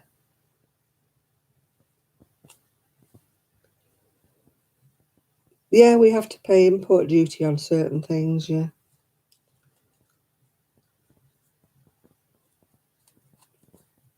You know, it's just ridiculous. It's not worth it anymore.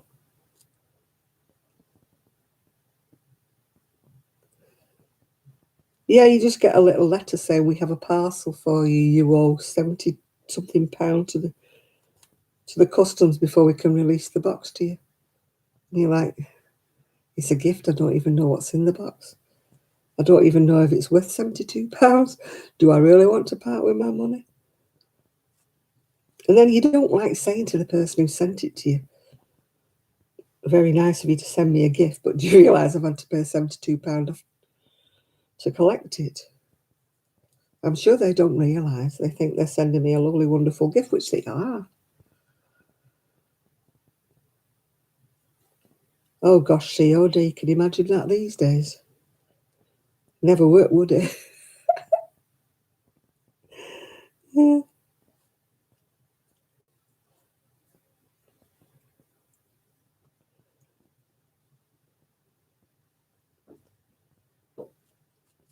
Oh gosh.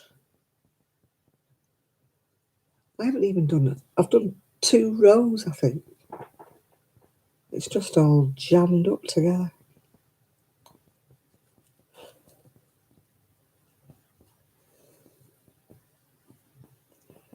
We can't do it in the UK anymore.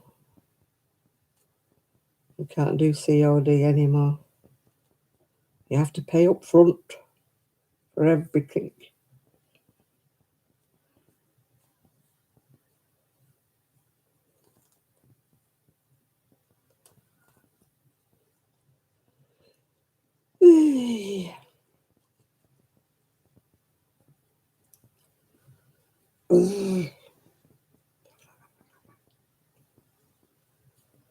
The fluff is stuck together.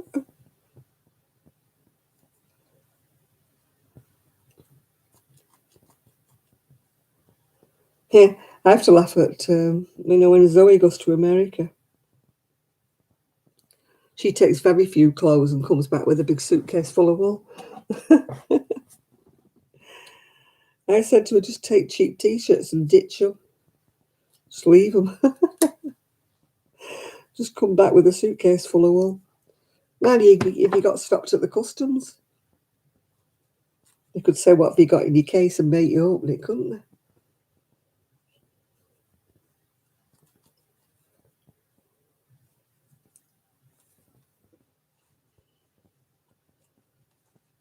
Oh,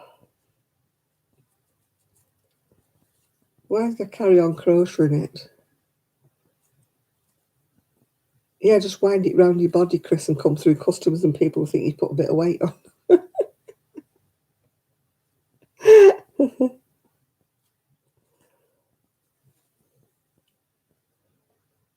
I'd be terrible if I went to America, honestly. I'd be leaving all my clothes behind and coming back with a suitcase full of wool. I'd just take cheap T-shirts, that cost me £1 or something. Wouldn't take any of my nice stuff. I'd leave it all for the chambermaid.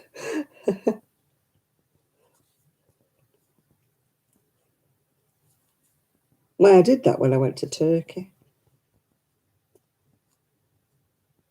The people who work in the hotels there are just so poor. So when I was leaving, I left the beach mats that we bought, I left the hats, I left the shampoo, the body wash and everything.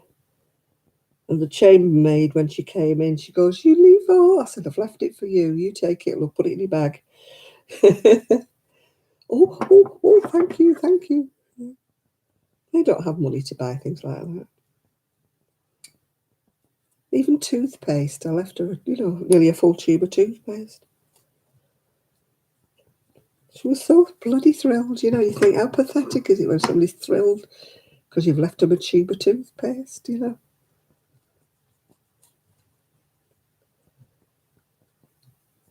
It's sad when people have to.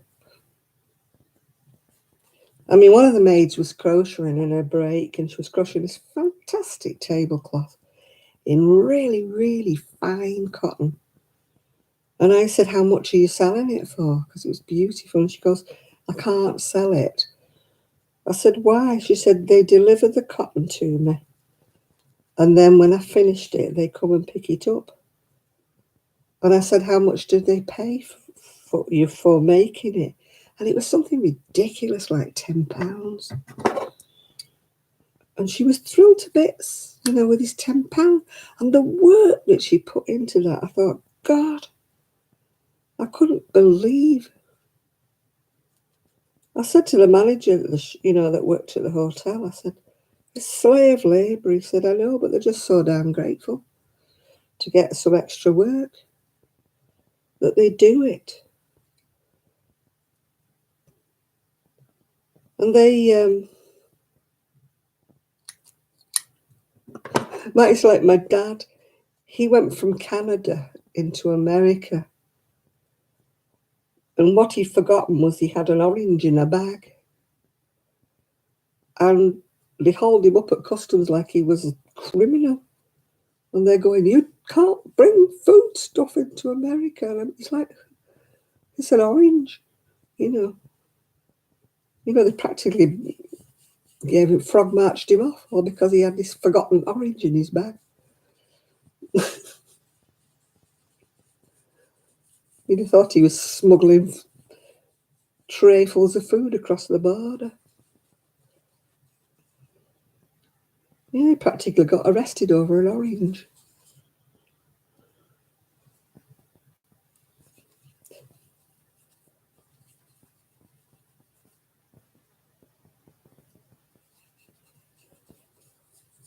Man, you watch those programs on TV about the customs in Australia, and they're really hot, aren't they?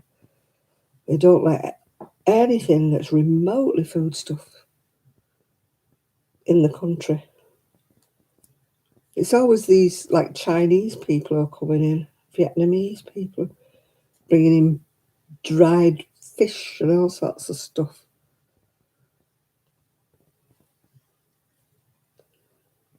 Yeah, it's funny. I mean, you could have understood it if he was bringing something in that was covered in soil or something, because of bugs, but an orange.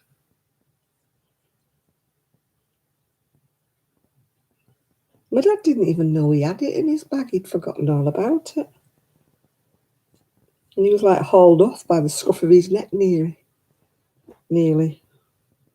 because of an orange. The last time I went on a plane, you weren't allowed to take any food or drink unless you bought it at the airport in the shop as you went through, like the customs bit. They had a shop there with vastly inflated prices, yeah. And that was the only food or drink that you could take on the plane. You couldn't take anything on the plane that you'd brought yourself. A sandwich or a drink or anything. Not even a bottle of water. You had to buy it all at the airport.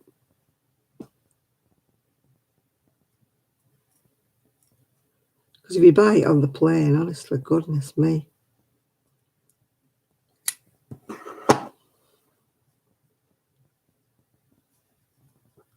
The worst customs we ever went through was years and years ago when we went to Greece. There was actually armed soldiers at customs in Greece when we went.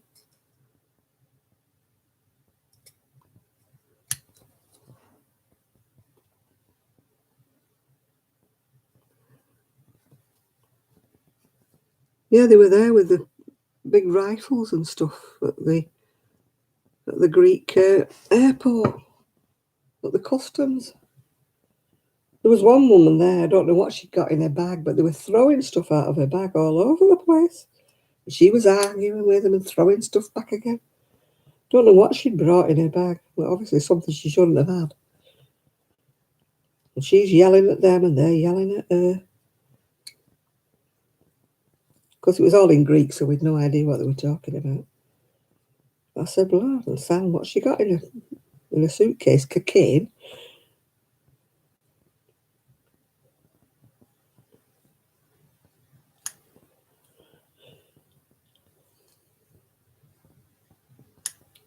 I'm always one of these who declares everything when I go through customs, because I always know I've got like a guilty face and I'd look guilty if I had anything. I mean, I went through customs one time and he says to me, have you got anything? And I went, yeah. So he said, yeah, you've got something. I said, yeah. So I showed him what I got. He went, go on, get it. So I thought it pays to be honest, doesn't it, really? I thought if I'd have tried to sneak it through, I'd have probably been pulled. But I said, yeah, I've got this and I've got that and I've got the other. And he went, go anyway. Thanks for letting us know. Anyway. I don't think they're interested in somebody who's got extra cigarettes for the friend or something. Because we don't smoke, but we brought cigarettes in for my cousin.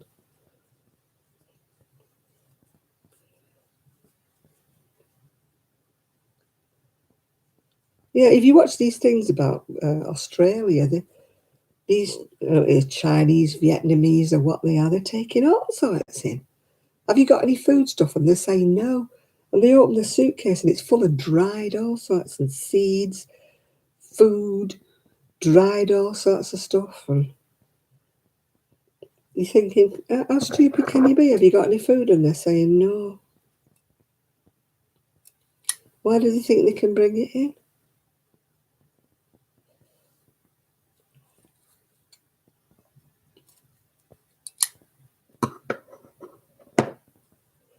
I have unravelled a bit more here, a bit more. Not much, and I'm not getting very fast, am I? But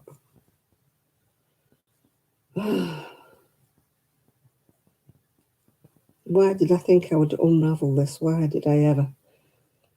I was undecided when I was crocheting it whether it was going to work out or not. Because I had nothing else to do, I just carried on going. When we went to Greece, we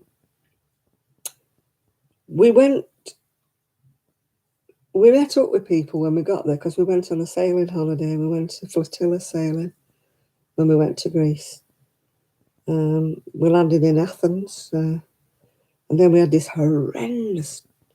I mean, now they fly directly to Skiathos, but the first time we went to Skiathos, they didn't have an airport, and we had to fly into Athens and get this. Oh, it felt like a day-long journey in a coach. Then we had to catch the ferry across. Yeah. Oh, you've done your grannies, have you, Donna? Right. I haven't found mine yet. It's somewhere in the shed. I found one box of my woolies, but not all of them. To be quite honest, I don't know where I'm going to put them in my bedroom. I mean, my woolies kind of had a bedroom on their own, a wardrobe on their own. Yeah, that's what I did. That if I had that jazzy cardigan on the other week, that one was all stripes. That was Signet Boho Spirit. Yeah.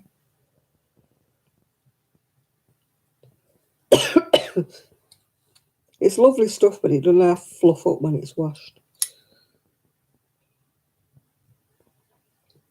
Trev was live, was he, an hour ago? Yeah, he does his lives with these other ladies, doesn't he? They do. How can I put it? He's into this diamond painting stuff, isn't he? I have joined a couple of them with Trev.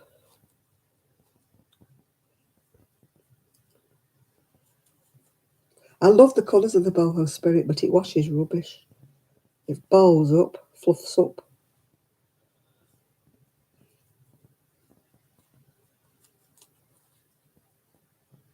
It's like the poor man's Norro, isn't it, really? Boho spirit.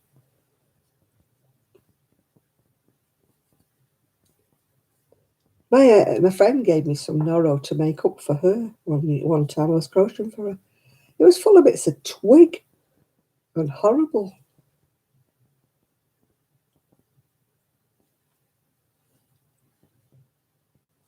Norro Silk Garden, it was called, that she gave me to use up. But she paid about £7 a ball for it way back when, which is a lot of money in my mind, considering it was like full of bits of wood and twig. Diamond painting, it's just something that people do and then they put them on the wall or something. I'm not into them, so I don't know, Jane.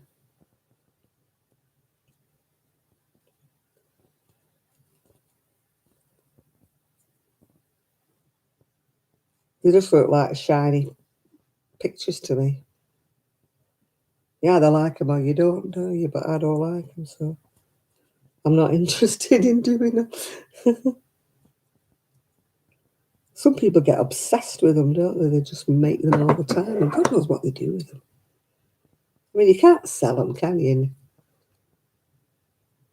Yeah, you can't sell them, and there's only so many you can give to your relatives before they get really peed off with you.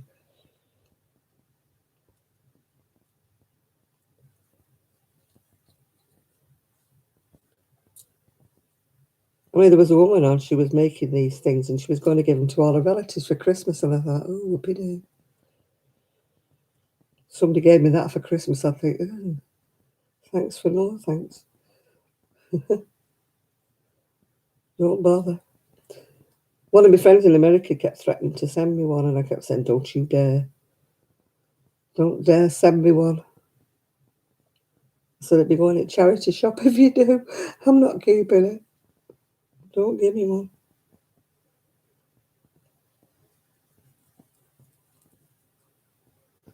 Yeah, I mean, you might like them, Kaz. It's just a matter of personal opinion, isn't it? I don't. But that's not to say that other people don't like them. I never say that, nobody should do them. If you get pleasure out of making them, then that's fine. It's just not my thing. Yeah.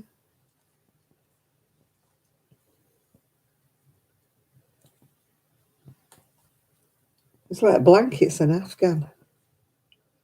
Afghans, they're just not my thing at all. To me, there's only so many Afghans you can make, yeah. Pram blankets, different matter. Baby blankets, different matter. But Afghans, you spend years of your life making a great big massive Afghan that you can't wash because it won't fit in the washing machine. So what the heck do you do with it? And you give them to somebody and they finish up in a charity shop because somebody doesn't appreciate you spent 2 years of your life making them a blanket.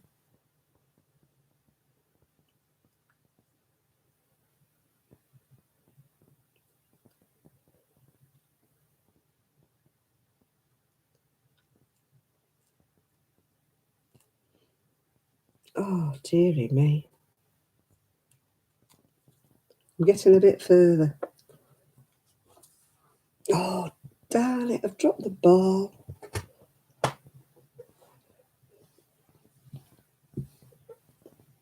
Oh, Lord above.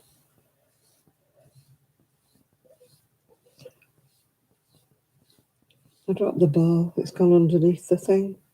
So now I've got to start winding it again from scratch. Oh, people who make Afghans out of pictures.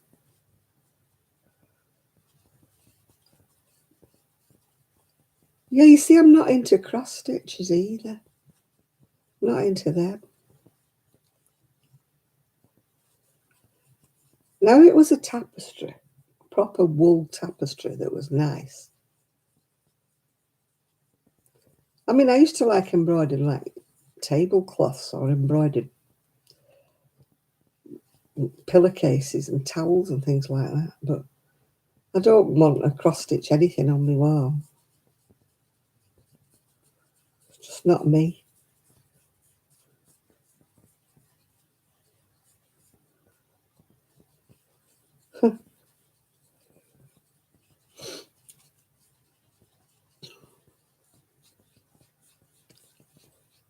Right, I wound that much.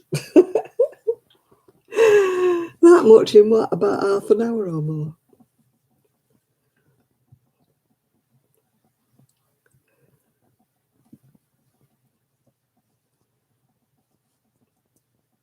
I do well. I get like about 2 or 3 patterns that just unravel, and you think, right, I'm on a roll here, and then it sticks. It sticks.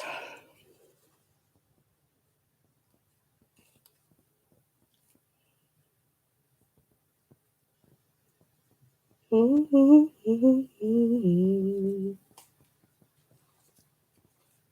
I was on a roll then.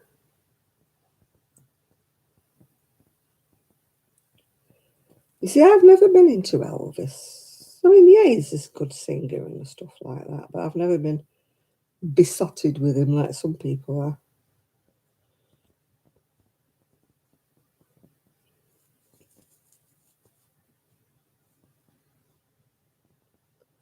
I used to have different phases, you know. One time I loved the Everly Brothers, and then I liked Ricky Nelson, and then I went on to somebody else, you know. I just never had one kind of person that I obsessed about, yeah. Then I used to like David Cassidy, then I liked David Essex, and then it was Marty Wilde, and yeah, I never had one particular person that I just obsessed over.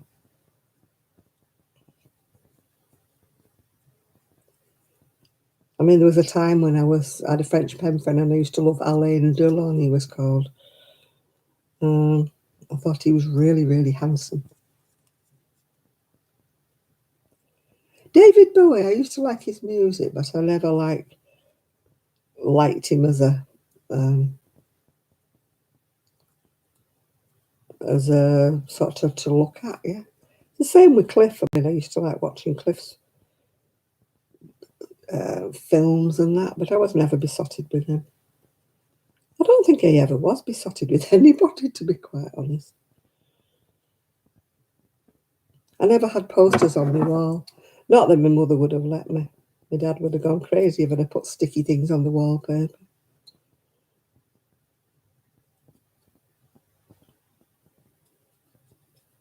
I wasn't allowed to put posters up on the wallpaper.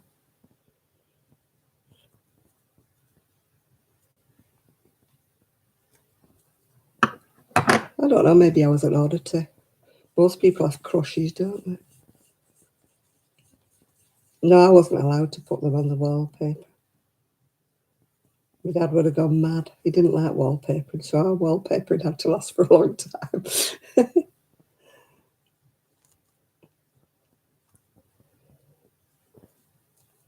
We never had painted walls, yeah.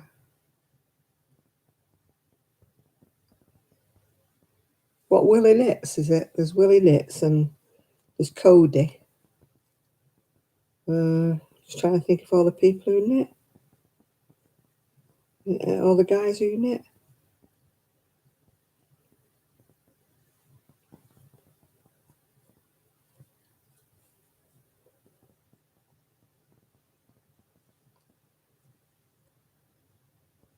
Oh, Ross. Oh, Ross is lovely. So's Cody. Cody's lovely as well.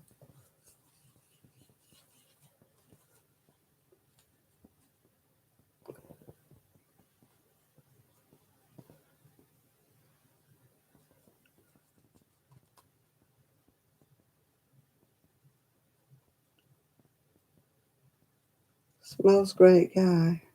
Not Ross. Not Cody. Not Cody.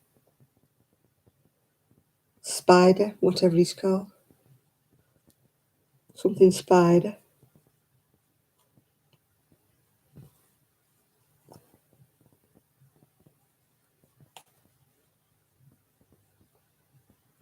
Fiber Spider. You surely don't mean, what's he called? You know, it does all the tuition that none of us like.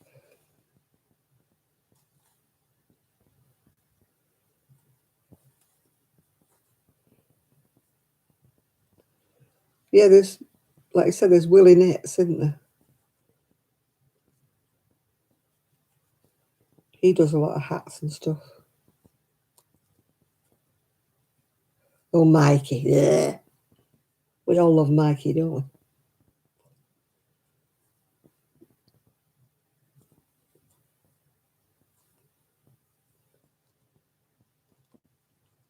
He seems to have gone quiet, Mikey, unless it's just me that's unsubscribed to him. At one time, he was on every feed I ever went on. I haven't seen him for a bit. I think I unsubscribed. I'm jealous of these people who can go to these sales that they have every now and again. They're called tent sales and stuff. Now, there won't be in any because of COVID, will there? But, you know, people who go to these tent sales and they go in there and they buy tons of the stuff. We don't have anything like that over here.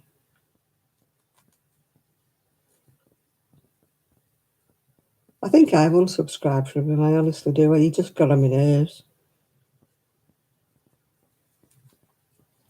He's just stuck to his crocheting. Yeah, I've seen people go to these sales, the tent sales or something, aren't they?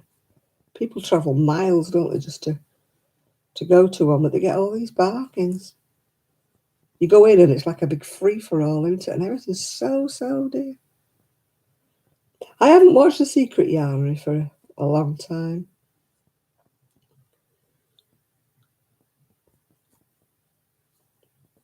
She used to buy so much yarn. I got a bit bored, really, with seeing her unpack stuff. I know she used it up, but still, so much stuff she used to buy.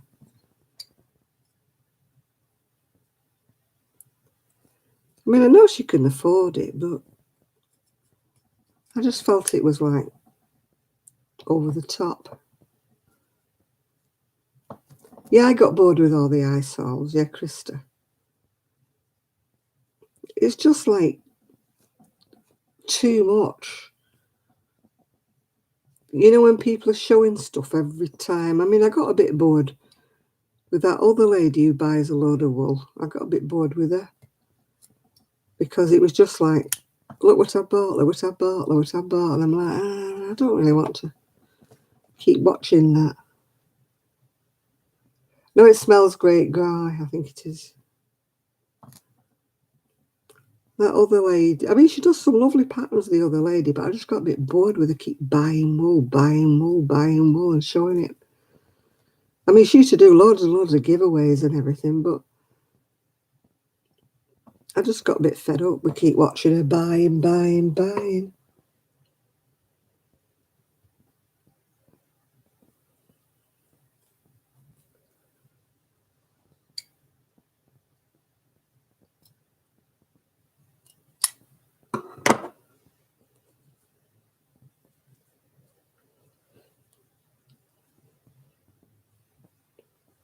I don't mind watching when somebody buys a small amount of wool, yeah. When somebody buys tons of the bloody stuff, you know, you're thinking, nah. I won't say it's like bragging, but it's just too much for me, yeah. I mean, this is me talking who's got that big hoard. Well, not as big as I used to because I've got rid of half of it. But I thought my hoarding was out of control. Yeah, Crystal. I mean, I got a bit fed up with it because it was all buying.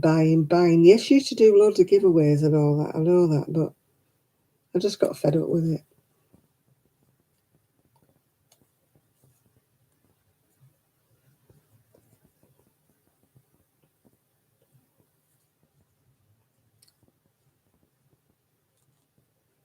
It's the same with that Jeannie, she called, the one who makes all them supposed easy patterns up. Yeah, Bod, yeah. That Jeannie, I got fed up with her because all the jumpers look alike to me. And she charges something like about £8 for a pattern. And I believe they're only like very basic instructions when they arrive. And I think, no, I look at her stuff and I could make it without a pattern. I don't need to buy a pattern with the stuff she makes. I could make it myself, yeah.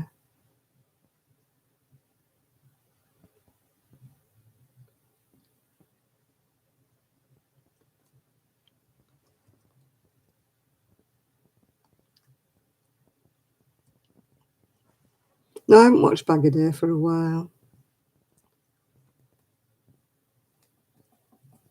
I didn't mind so much when she was talking about, you know, doing her garden up and doing bits and pieces and showing her lawn and showing other things. But then when it started being just buy and then giveaways, I thought, nah, I don't want to watch it and enter a competitions, yeah.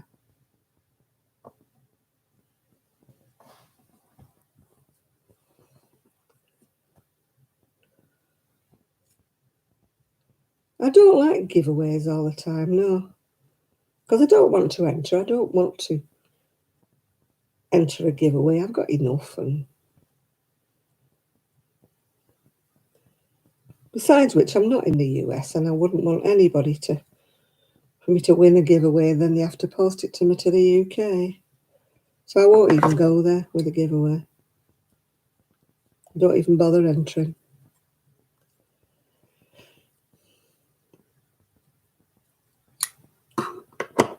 The last time I did a giveaway, I had to pay over £90 in postage because everybody who won was in America.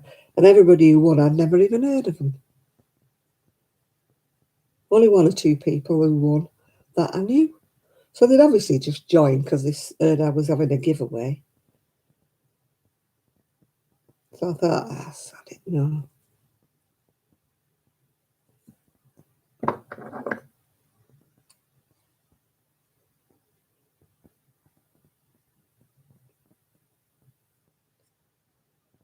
I've kind of gone off watching a lot of people. I don't know why. I have my moods where I want to watch them, and I have my moods where they get on my nerves, yeah. It all depends on what they're making and what they're doing. And there were some people that I always used to watch, and now I just got, no, I don't want to watch them. As soon as they start waffling, I think, no, not really interested. I went off watching videos last year sometime. Yeah, I'm still here, Miguel, yeah. I mean, people are always saying, oh, you should watch this person, you should watch that person. And I go on and they're all they make is baby blankets or all they make is Afghans. And I'm thinking, I'm not interested in you. Not interested. If all you're making is Afghan after Afghan after Afghan. Boring. Sorry, mate. Not interested.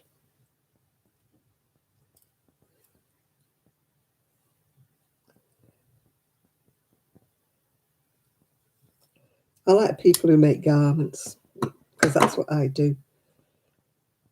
I'm only interested in that. As you said.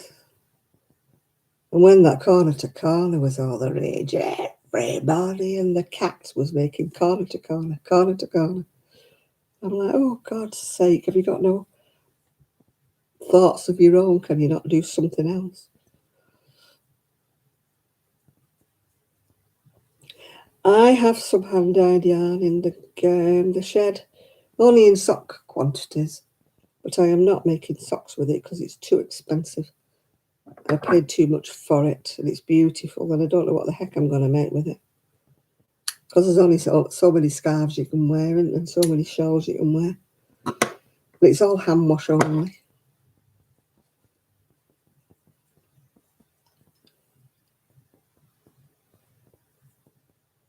Corner to corner dishcloth is about what it's fit for. Everybody's going, oh, I love corner to corner. I've done hundreds of them. I've made Afghan. What do you do with these damned Afghans? What do you do? Pile them up in the corner of the room. How many do you need? Oh, I had a passion for knitting socks at one time, Kaz, but I don't wear them, so I still got them all. What's the point of making more when I hardly ever wear the ones I've got? I don't like socks on my feet. It has to be really cold before I put a pair on. I'm not cutting the wool, I'm cutting the little fluffy bit that's sticking, yeah. Oh, God, yeah. I loved it when Sue used to come, but she's going to come down soon, she said, yeah. Yeah. Yeah, I really don't know. When people churn Afghans out, what do they do with them? What do they do with them? Do they give them away to people who don't appreciate them, or what do they do? How many Afghans do you use in your house? Oh, God, yeah, I still speak to her about twice a week, so. Not seen her, though, obviously, since before Christmas. She did come down to see her family last weekend, actually. She said she did think of popping in, but she was like, the weather was against her and she was going home, so she decided to push on and go home. Yeah, Zoe's not made any for ages, has she? 24 karat crochet. She's sort of gone off it, making them. I think we've all had a bit of a slump. I mean, like Karen Casualistic, she's not made any for absolutely ages. Yeah. £2.49 a gallon for gas. You wouldn't get a litre over here for that price, Miguel.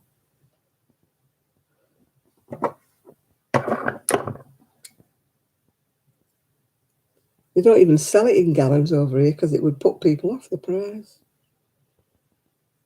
It's about £3 or £4 a litre over here, not a gallon, a litre. You get it easy over there in America.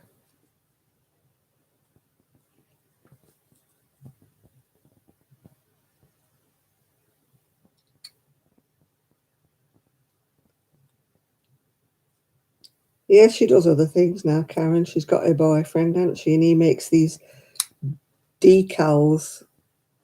God, £2.30. 93. Oh my God, you don't know you're bored. Come to England, you'd have a fit if you saw what we pay for a gallon.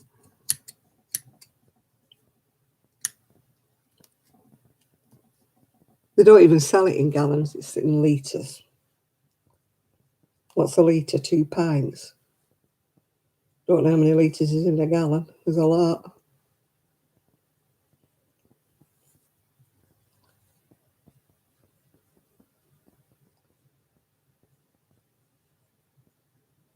The last time I bought petrol, which is about 15 years ago, it was about a fiver.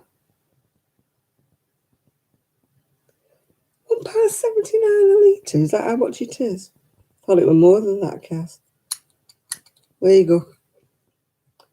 Miguel, £1.79 for a litre over here. And I don't know how many litres is in a gallon. Somebody who's good at maths will let me know.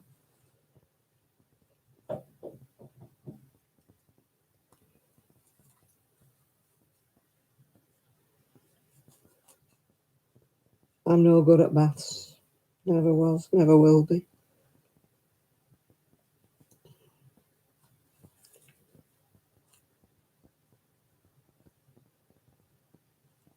I don't have to buy it anymore, thankfully. My little scooter runs off electric.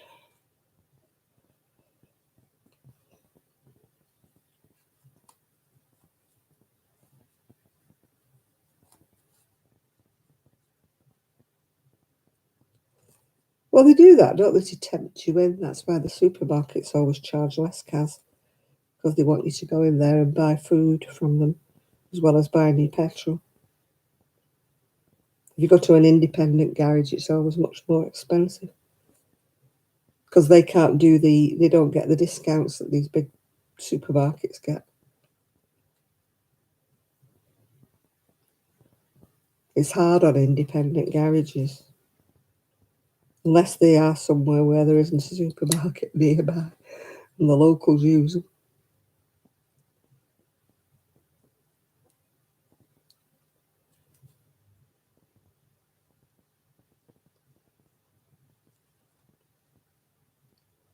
One gallon is 3.78 litres. So what's 3.78 times £1.79? Yeah, all of our supermarkets have got gas stations, except Lidl and Aldi. They don't, which is a wonder.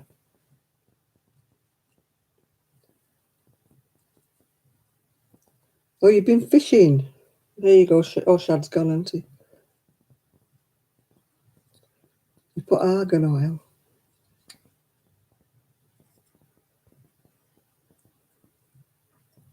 Is it slippy though, slidey? Can you not do anything with it? If I put anything like that on my hair, I can't put my hair up. It slides about or comes out the clip. Yeah, so if a gallon's 3.78, so how much is that for a gallon if it's £1.79 a litre? Oh God, I can't work that out of my head, can I, heck?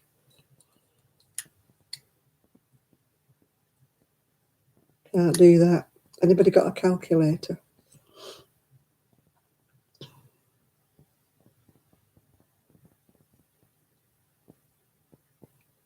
There you are, £6.66, Miguel. A gallon. Chris has worked it out. £6.77. You think it's £2 odd you're paying for yours?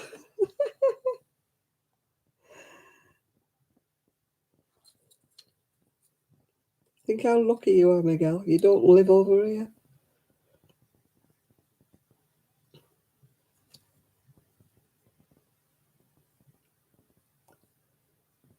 It's a wonder people can afford anything. That's why everything that gets delivered is so expensive, because it's cost of the petrol and stuff and the diesel to get. What you pay is outrageous.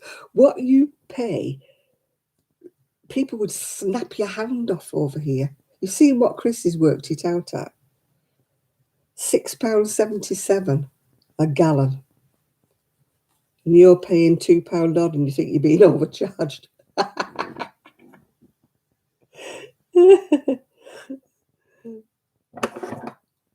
You're funny, Miguel. Come and live over here, mate. You'd have a shock. You're paying a pittance, Miguel, for yours. A pittance.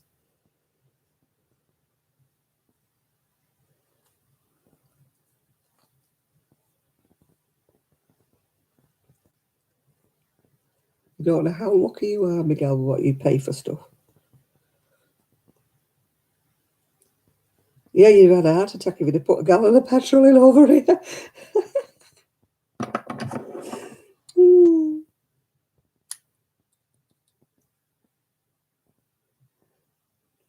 You filled up, yeah. I bet you wouldn't fill up here without leaving your bank card behind.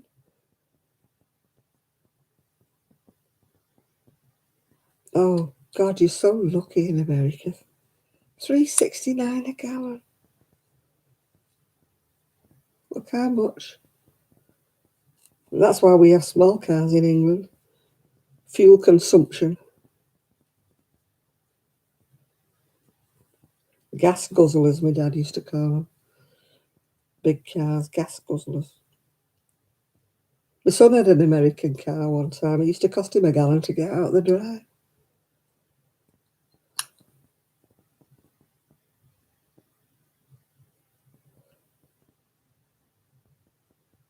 He had a Camaro, whatever that is. A black Camaro. He only took it round the block he'd lost. He'd use a gallon of petrol just to go round the block. Your car may not seem big to you, but I bet it's big to us.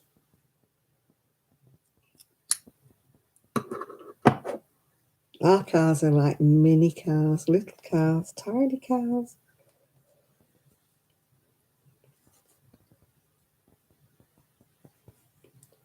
You have those massive things with big wheels and trucks and God knows what, don't you, over there?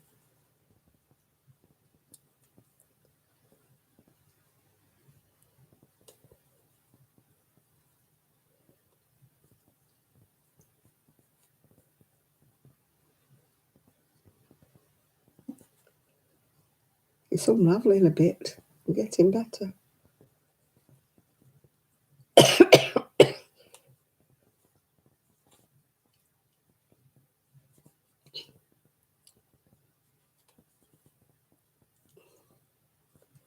For some reason, the bottom bit isn't sticking as much as the top bit now. So I may actually be able to unravel.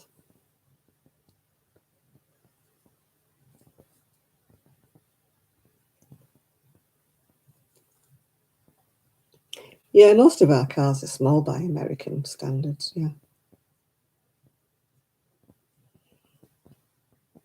Some people do drive those big, like 4x4 things. I don't know why.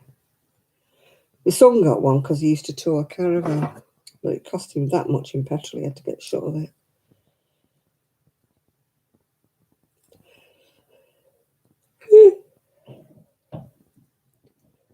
Plus the fact, the insurance and the road tax and that is much more. The bigger the car is, the more you have to pay road tax.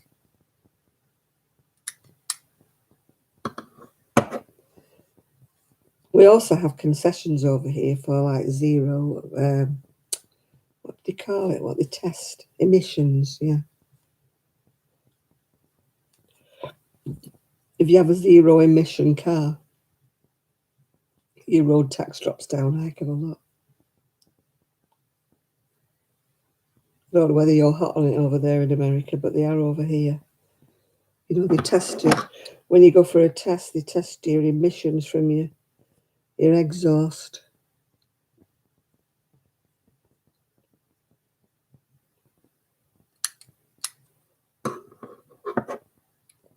Yeah, I don't know whether you pay road tax. What do you pay besides insurance and petrol when you own a car over there?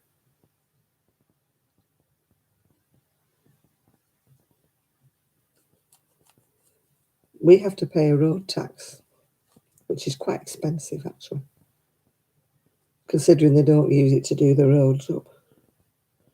Don't know what they use our money for, do you, Kaz? Certainly don't do the roads up because they're full of potholes. Yeah.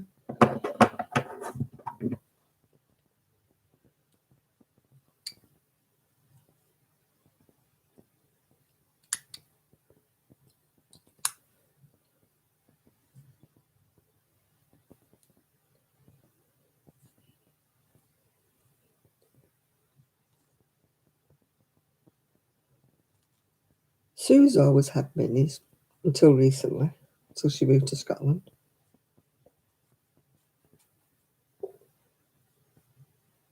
She loved her minis, but she's got a bigger car now. It's not huge, but she's got a bigger one than a mini. But she loved that little mini. She's had about 2 or 3 minis, but she had to sell her brand new one when she moved because of money reasons.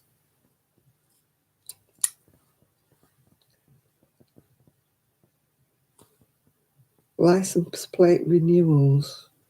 No, we don't pay that, but we pay a road tax every year.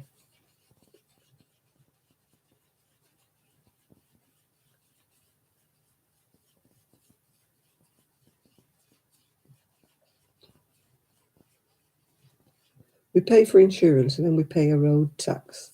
And then we pay for what we call an MOT, which means every year it's a certificate of roadworthiness from the Ministry of Transport. That's why it's MOT. And you've got to have one of those because if you don't have one of those, you can't get insurance. If you don't have an MOT roadworthy certificate. They test the tyres, the brakes, the emissions. I don't know how much that costs these days, probably about 40 quid or something. That has to be done every year.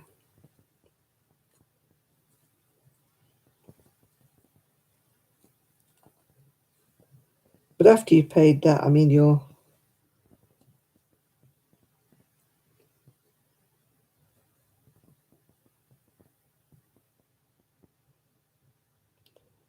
don't have to pay your petrol and stuff.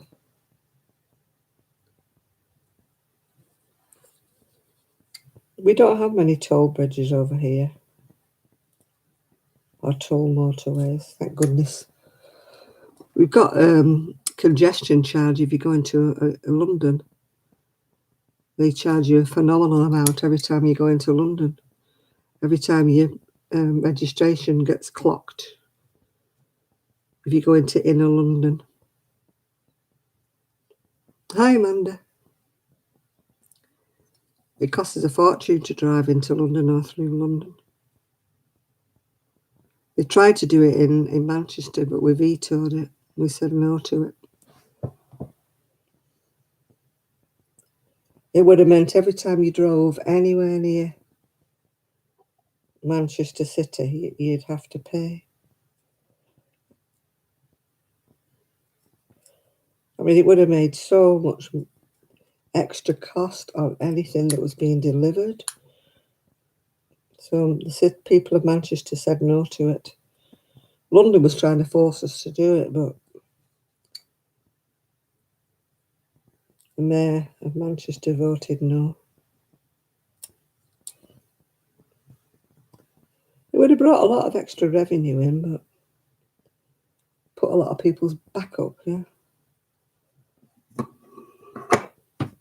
I'm doing well with my little ball.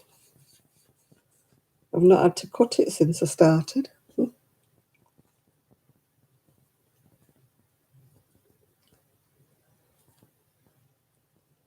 Oh, I wouldn't even entertain going around London in a car.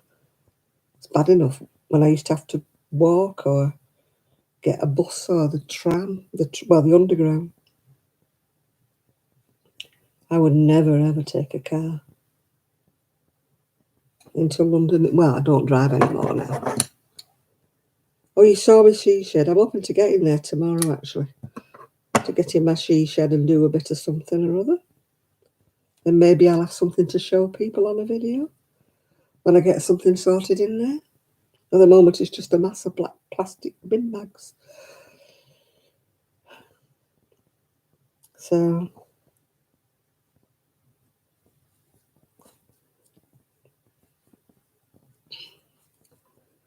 well, it's, oh God, I've been on quite a long time tonight. I'm going to be going in a minute. I'm getting very tired and I've got my friends. Oh, we've all got parking meters over here. You can't park for free anywhere in Manchester. Even round here, you can't park for free in loads of places here. There's parking meters here. Or we have pay and display. You have to get a piece of ticket at a machine and stick it in your windscreen. Very little free parking over here, Miguel. Very little.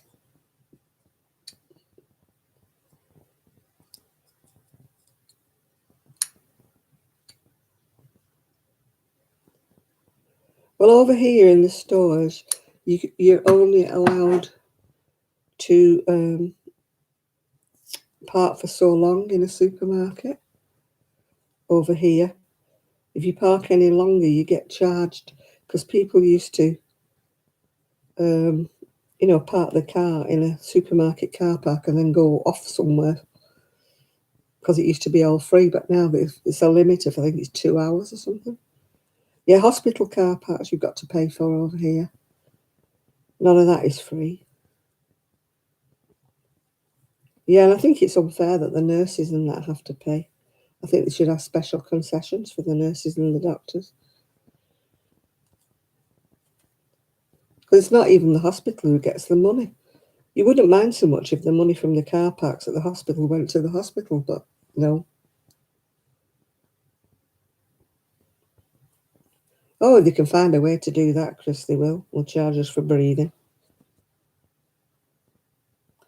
You've used up more than your quota of oxygen. What about China? God, not China, India. No, our hospital car parking isn't free, and it's expensive, Miguel, really expensive. What about India? Running out of all sorts. Running out of oxygen, running out of drugs, running out of everything. We're getting COVID cases by the ton.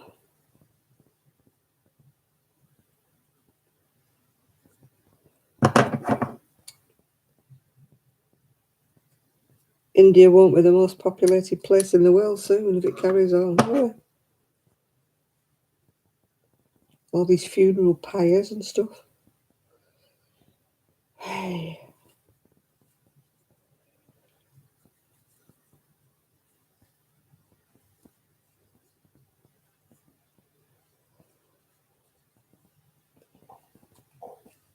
Yeah, they treat their poor appallingly in India.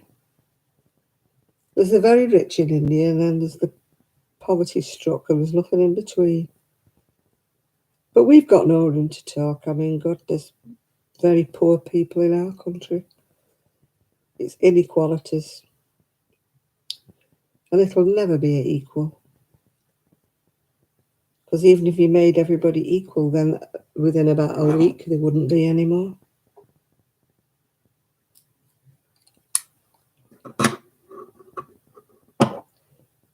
Yeah, India is one of the richest nations, really, and yet we're sending aid to them. I don't know why. But yet you look at the poor little slums and that in India. I don't know how they can live with themselves when they don't try and help people.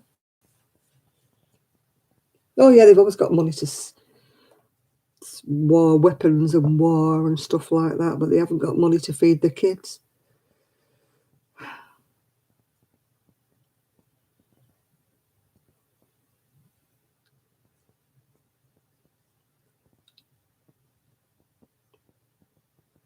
Yeah, they're asking us, like, to pay to the poor in India. And I'm like, try asking the rich in India to pay to the poor in India. Let's equalise it a bit.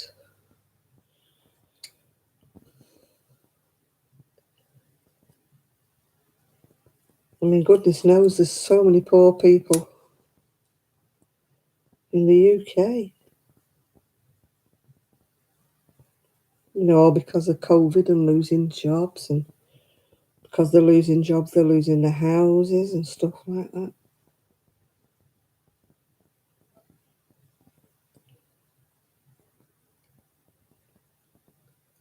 Oh, God, India's got a lot of money. Trust me. There's so many rich people. Yeah, Dubai. I mean, oh, God. I mean, I know it's not India, but Dubai. Oh, flipping heck. Oh, of course they hide it well, Marcy. They're frightened to death. Somebody might want it.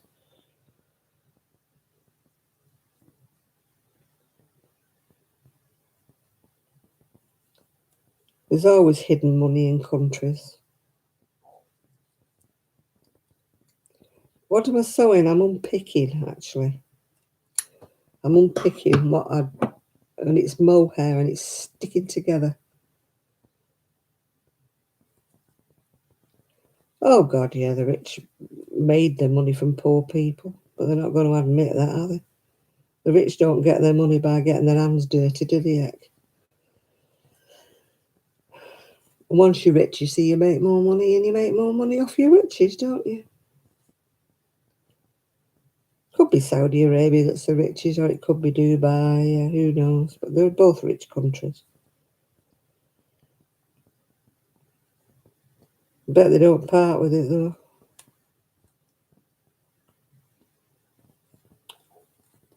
Try asking them for water aid and stuff.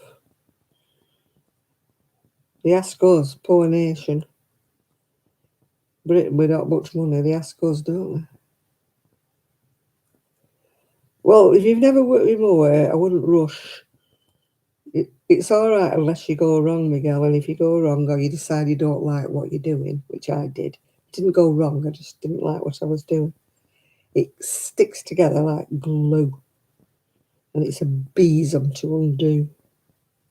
You have to wiggle it and work it to get it all, because the threads of the mohair stick to each other like super glue.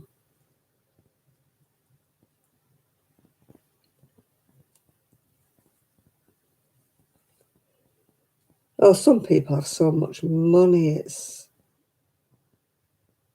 it's just obscene, and then you get other people that have nothing. It's the inequalities of the world that get me.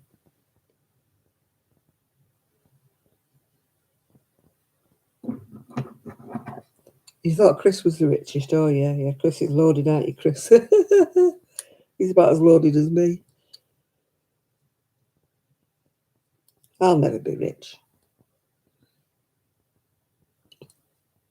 I have enough to live on. Don't have enough luxuries, but you know what I mean. If you have enough to live on, you should be happy. I've got a roof. I've got food.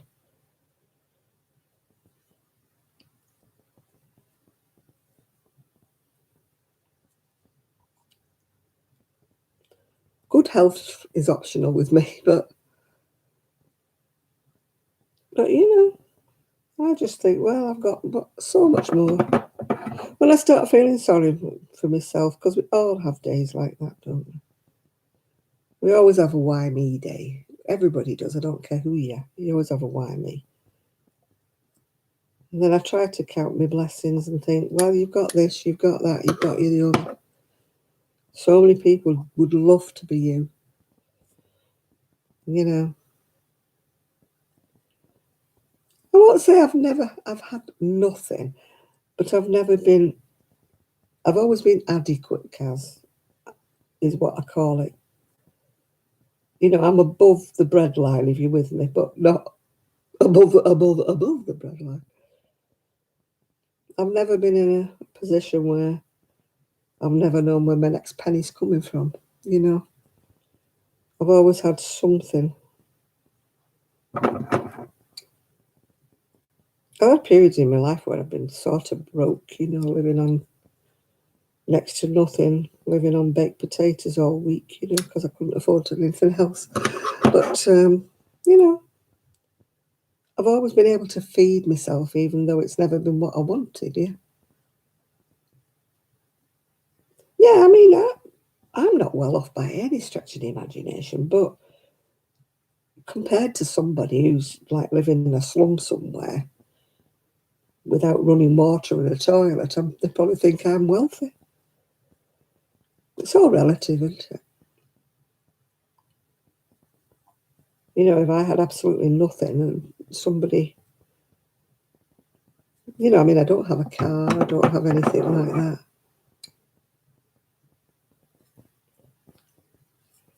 I have my pension, I've got, you know, enough to feed myself. And now living here with my son, it's like we're sharing bills and stuff. So I'm probably going to be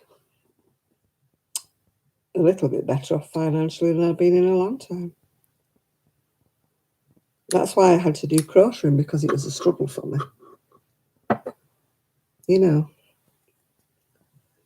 if I didn't crochet and I didn't sell things, then I didn't have enough money to get any what I call a luxury or even pay for any wool or anything like that. But you know, I'm not complaining. I mean, somebody actually had to go at me once on on YouTube saying I was always begging. I was always saying I was poor. Saying you're poor is not the same as begging to me. You know, saying I don't have a lot of money is I wasn't asking anybody for anything. It was just a statement of fact. You know, I wasn't saying I haven't got any money, please give me any. I wasn't doing that. You know, I was just stating a fact that I couldn't get this, that, and the other that week because I was a bit strapped. You know,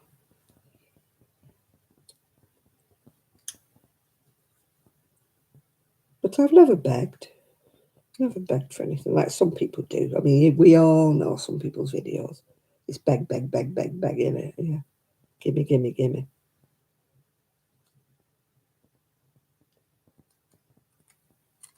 And they're probably on the same amount of money as other people. Oh, my stroke of luck run out. I've snapped my wool. Yeah, that's sad, Donna. I lost, as you know, I lost my lovely neighbour. Was it 3 years ago now? That was devastating to me. She was such a lovely, lovely woman. Never did anything to harm anybody. And you think all the bees that are knocking about and nothing ever happens to them.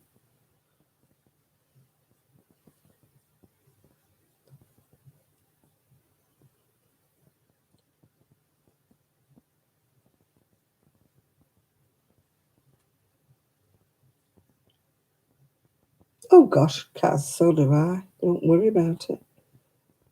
If it wasn't for charity shops in the past, I wouldn't, when I was working even, I wouldn't have been able to dress the way I did. I wasn't ashamed to go and shop in a charity shop, was the heck?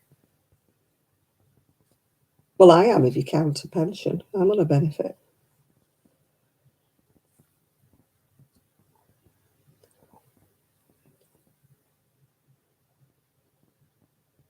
Yeah, she put up a good struggle, but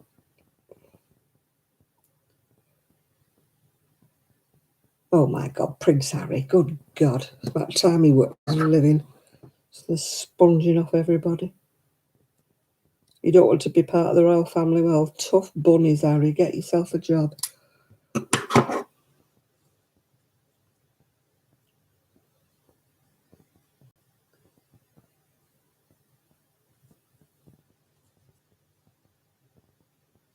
Oh God, I couldn't do with anybody who said they had an Amazon wish list, Denise. Put me right off. Or people who put their PayPal address underneath the videos. Yeah. Yeah, if he doesn't want to be part of the royal family, as far as I'm concerned, fine. He doesn't want to be part of the royal family, so therefore why should they support him? Yeah. You can't have his cake and eat it. You can't leave a job. I mean, the royal family is a job. You can't leave a job and continue to get paid.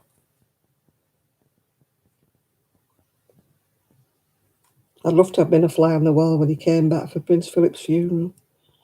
I bet there were a few choice words spoken there.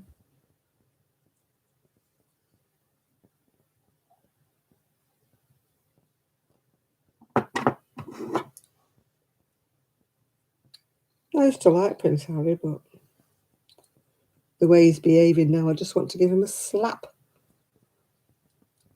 Oh, he did. He ruined everything. Letting his wife, let his wife complain about his family like that. What kind of a man does that? I don't care whether you're a royalty or not. Would you want your son going on TV calling you your names, his wife calling your names, and him letting him do it? Don't think any of us would. If my son let my daughter-in-law go on TV and dish me, calling me all the names under the sun, yeah.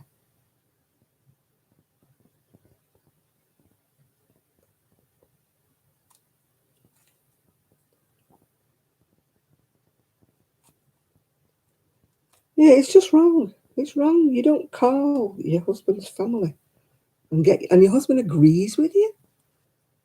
He wants a slap. I don't care how she was treated. He wants a slap. If it was true, what people have said, even if it was true, you don't air your dirty linen in public on a TV like that.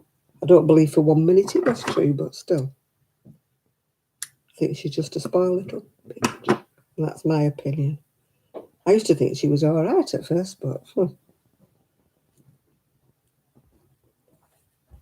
He's henpecked. He does what his wifey tells him to. He'll get fed up of it. Oh, she thought she was going to be princess, didn't she? And when she didn't get the title, she's, nah, nah, nah, nah, nah. I wanted to be a princess. Well, tough bunnies, you know.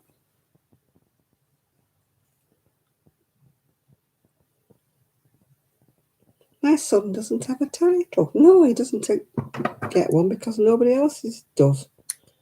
Dumbo.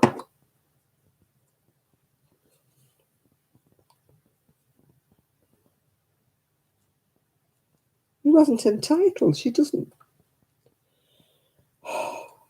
read anything, does she? That he wasn't entitled to a. There's nobody being mean. He just wasn't entitled to a prince. She wanted her son to be a prince. He won't be a prince.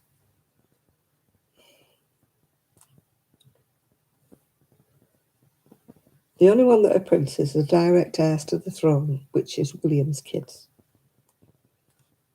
Princess Anne, Prince Edward, Prince Andrew.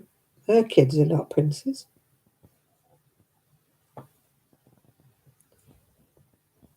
Diana wouldn't have stood for it, would she? Hell, Kaz. Diana would have given him a swift wrap round the blooming ear holes, yeah. She wouldn't have stood for any of his claptrap. He'll learn. He'll not make a living for himself. He'll be home with his tail between his legs before long.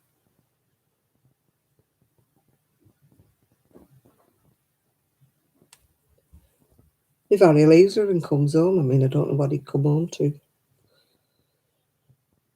I mean, he'll always be Prince Harry because that's what he was born to. But apart from that,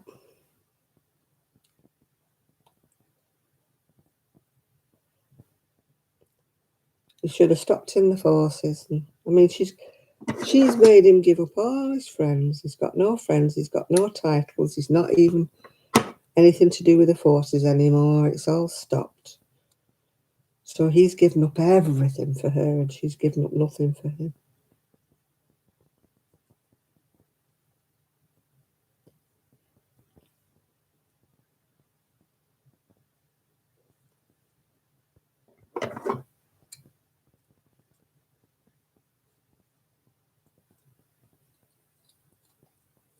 Hello, Millie. She's saying she's hard done to. She'd nobody to talk to about her mental illness. She was president of some mental health. Go and talk to them, woman.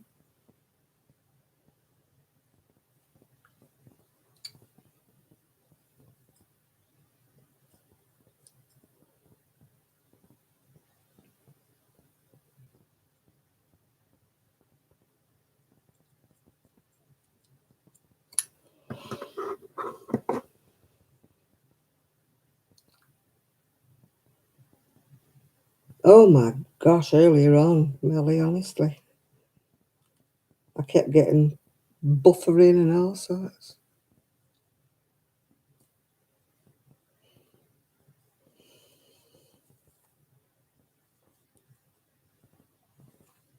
I can smell lilies.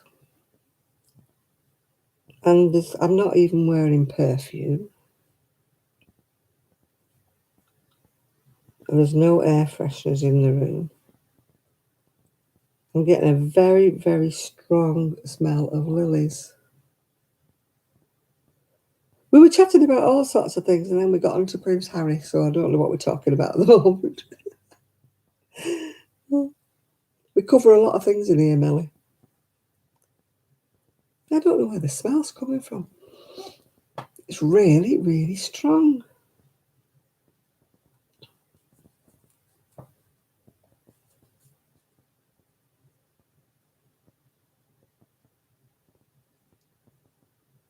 Yeah. It upsets me. Not so much he's left the royal family, that's his choice. Doesn't upset me that he's gone to America. It just upsets me that he let her badmouth his family. Yeah. Oh, I hope not. It's really strong.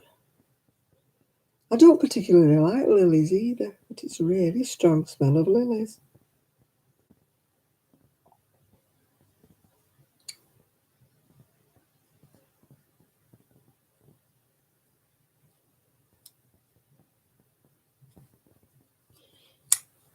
Visitor from the past? Oh gosh, no, I hope not. None of my family like lilies, so it can't be any of my lot.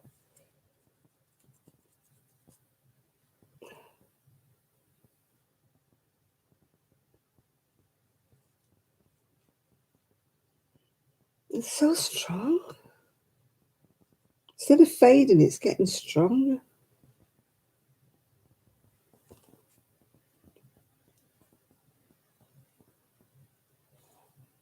It's not this. No, don't know what it is. It's not me.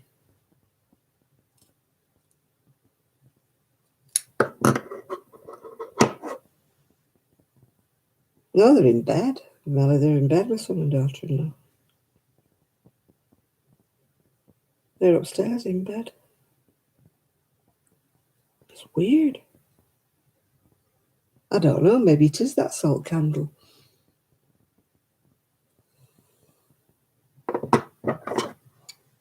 But I mean, I've had that burning for hours and hours now. It's only just started about the last 5 or 10 minutes I started smelling lilies.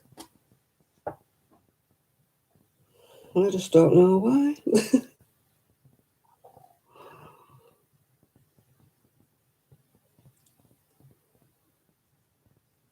Mystery. One of my mysteries. Oh, don't tell me I've got a ghost. I don't want one of them.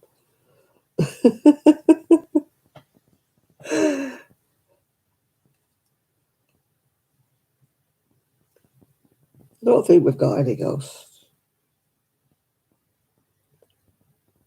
Not seen any presences or any felt anything.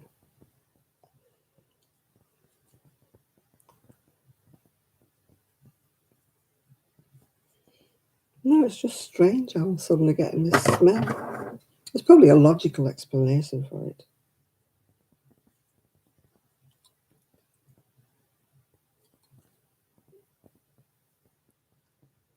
Mainly after Julie passed next door and I used to go in the house, I used to smell cigarettes. And Tony never didn't smoke. And when I first went in the house, I used to smell cigarettes. And I used to, by the time I'd gone in and let the dog out for a wee and everything and come back, the smell had gone. And I used to say to Tony, have you had visitors smoking in your house? He went, no. I said I could smell cigarettes when I went in. And I used to smell Julie's perfume.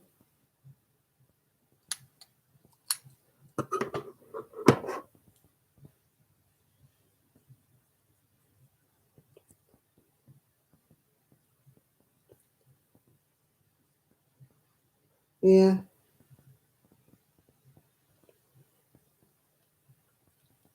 Tony never smelled it. It was only ever me.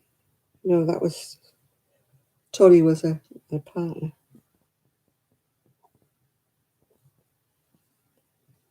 But the longer it was after she passed away, the less I could smell it. Yeah.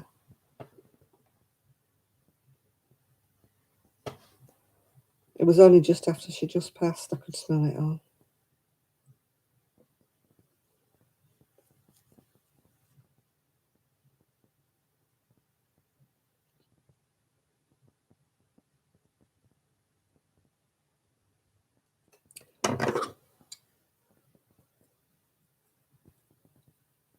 Some songs do make me cry. It's not the Candle in the Wind one. It's that one, like You Raise Me Up So I Can Walk on Mountains or something. Can't remember what it's called. You Raise Me Up to Be More Than I Can Be. That always makes me cry.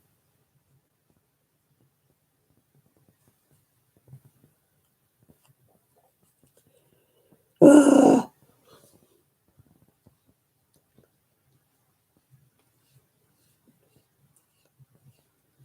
Yeah, Josh Groban, yeah.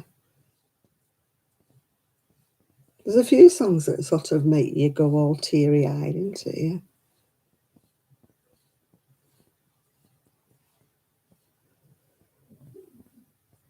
Oh, somebody's coughing upstairs. Good movie? No, I don't go to movies, and of course we can't go to movies at the moment, can we? I don't know why I don't like movies. They're all... Yeah, The Wind Beneath My Wings by Bette Midler. Yeah, I've got that one on a CD somewhere. I'm not into movies. They're all action-packed or something, or horrendous movies anymore.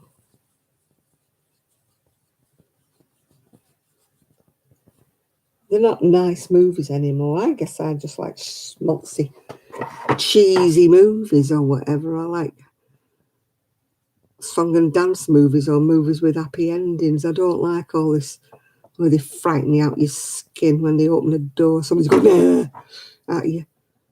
I don't like any of that.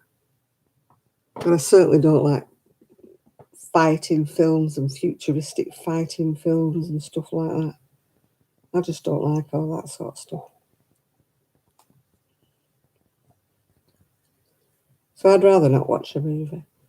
Very rare I actually sit and watch a movie. It has to be somewhat good.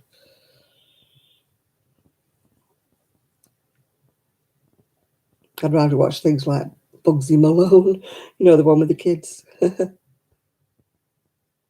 Oh God, I can't stand horror movies. They make me jump.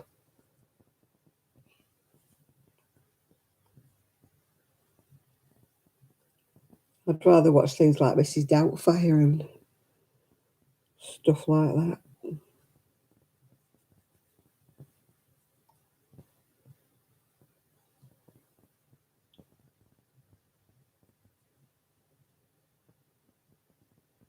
Yeah, I've got a series of, not Downton Abbey, what was the other one? I've never watched it yet. I've got all the DVDs, still all packed up. I had them for Christmas one year.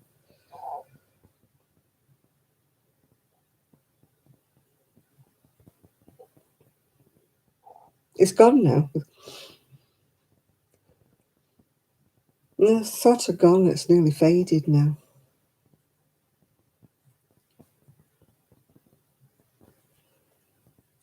I'm just not in. My son and daughter-in-law sit night after night watching movie after movie after movie. Oh, God. I'd rather watch a documentary. You know, I really would rather watch a documentary.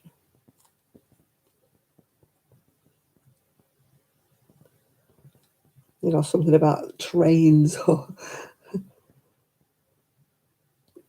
somebody's journey through Africa or America. Not America. I do like watching like the train going through the Rockies and stuff like that.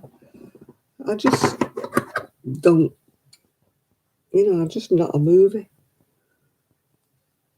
person.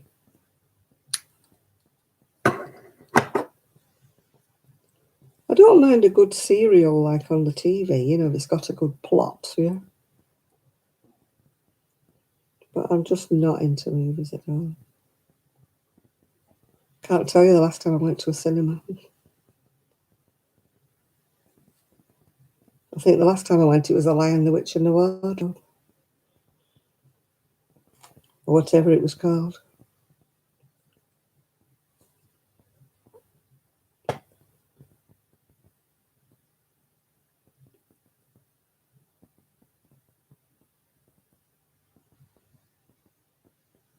Oh my God, when I lost Buster, I was in bits when I lost Buster.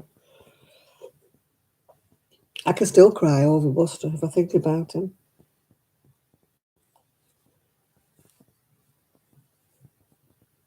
Mind you, I don't know who I was crying more over because I lost my brother the day after I lost Buster. I lost my brother. So it was a combination of two things really when I was crying.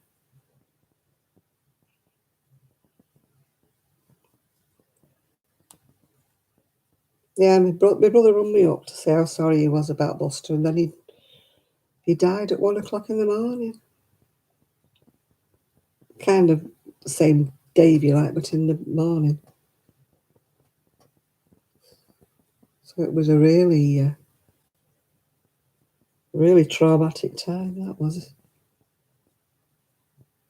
I mean, he had cancer, but we weren't expecting him to die. But he had a heart attack. In some ways, I'm glad. I know it sounds horrible, but after watching my dad, you know, and Julie die with cancer, in some ways I was glad that, you know, he had a heart attack and just went like that. He just keeled over and that was it. Gone. So, better than a slow, lingering death, which he might have had with his cancer. It was a shock, though, because we weren't expecting it, yeah. Yeah, yeah.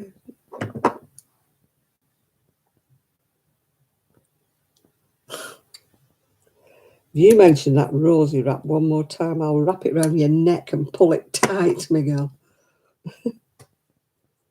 Rosy wraps are on a par with cactus to me.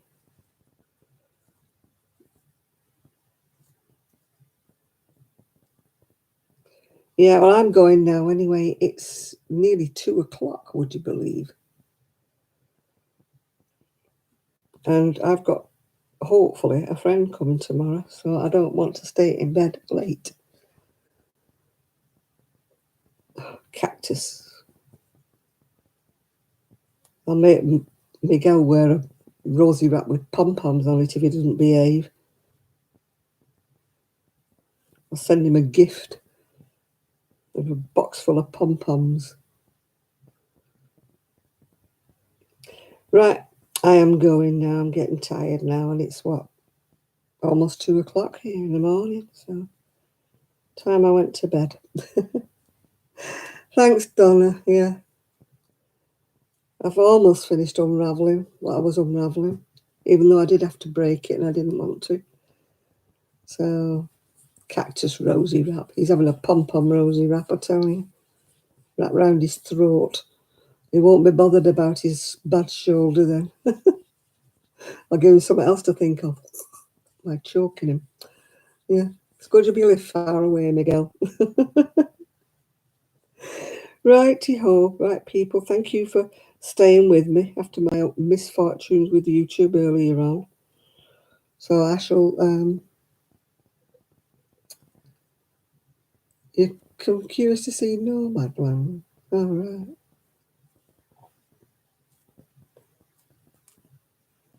No, that's that one where that woman gives a home or something, doesn't she? And goes travelling, yeah.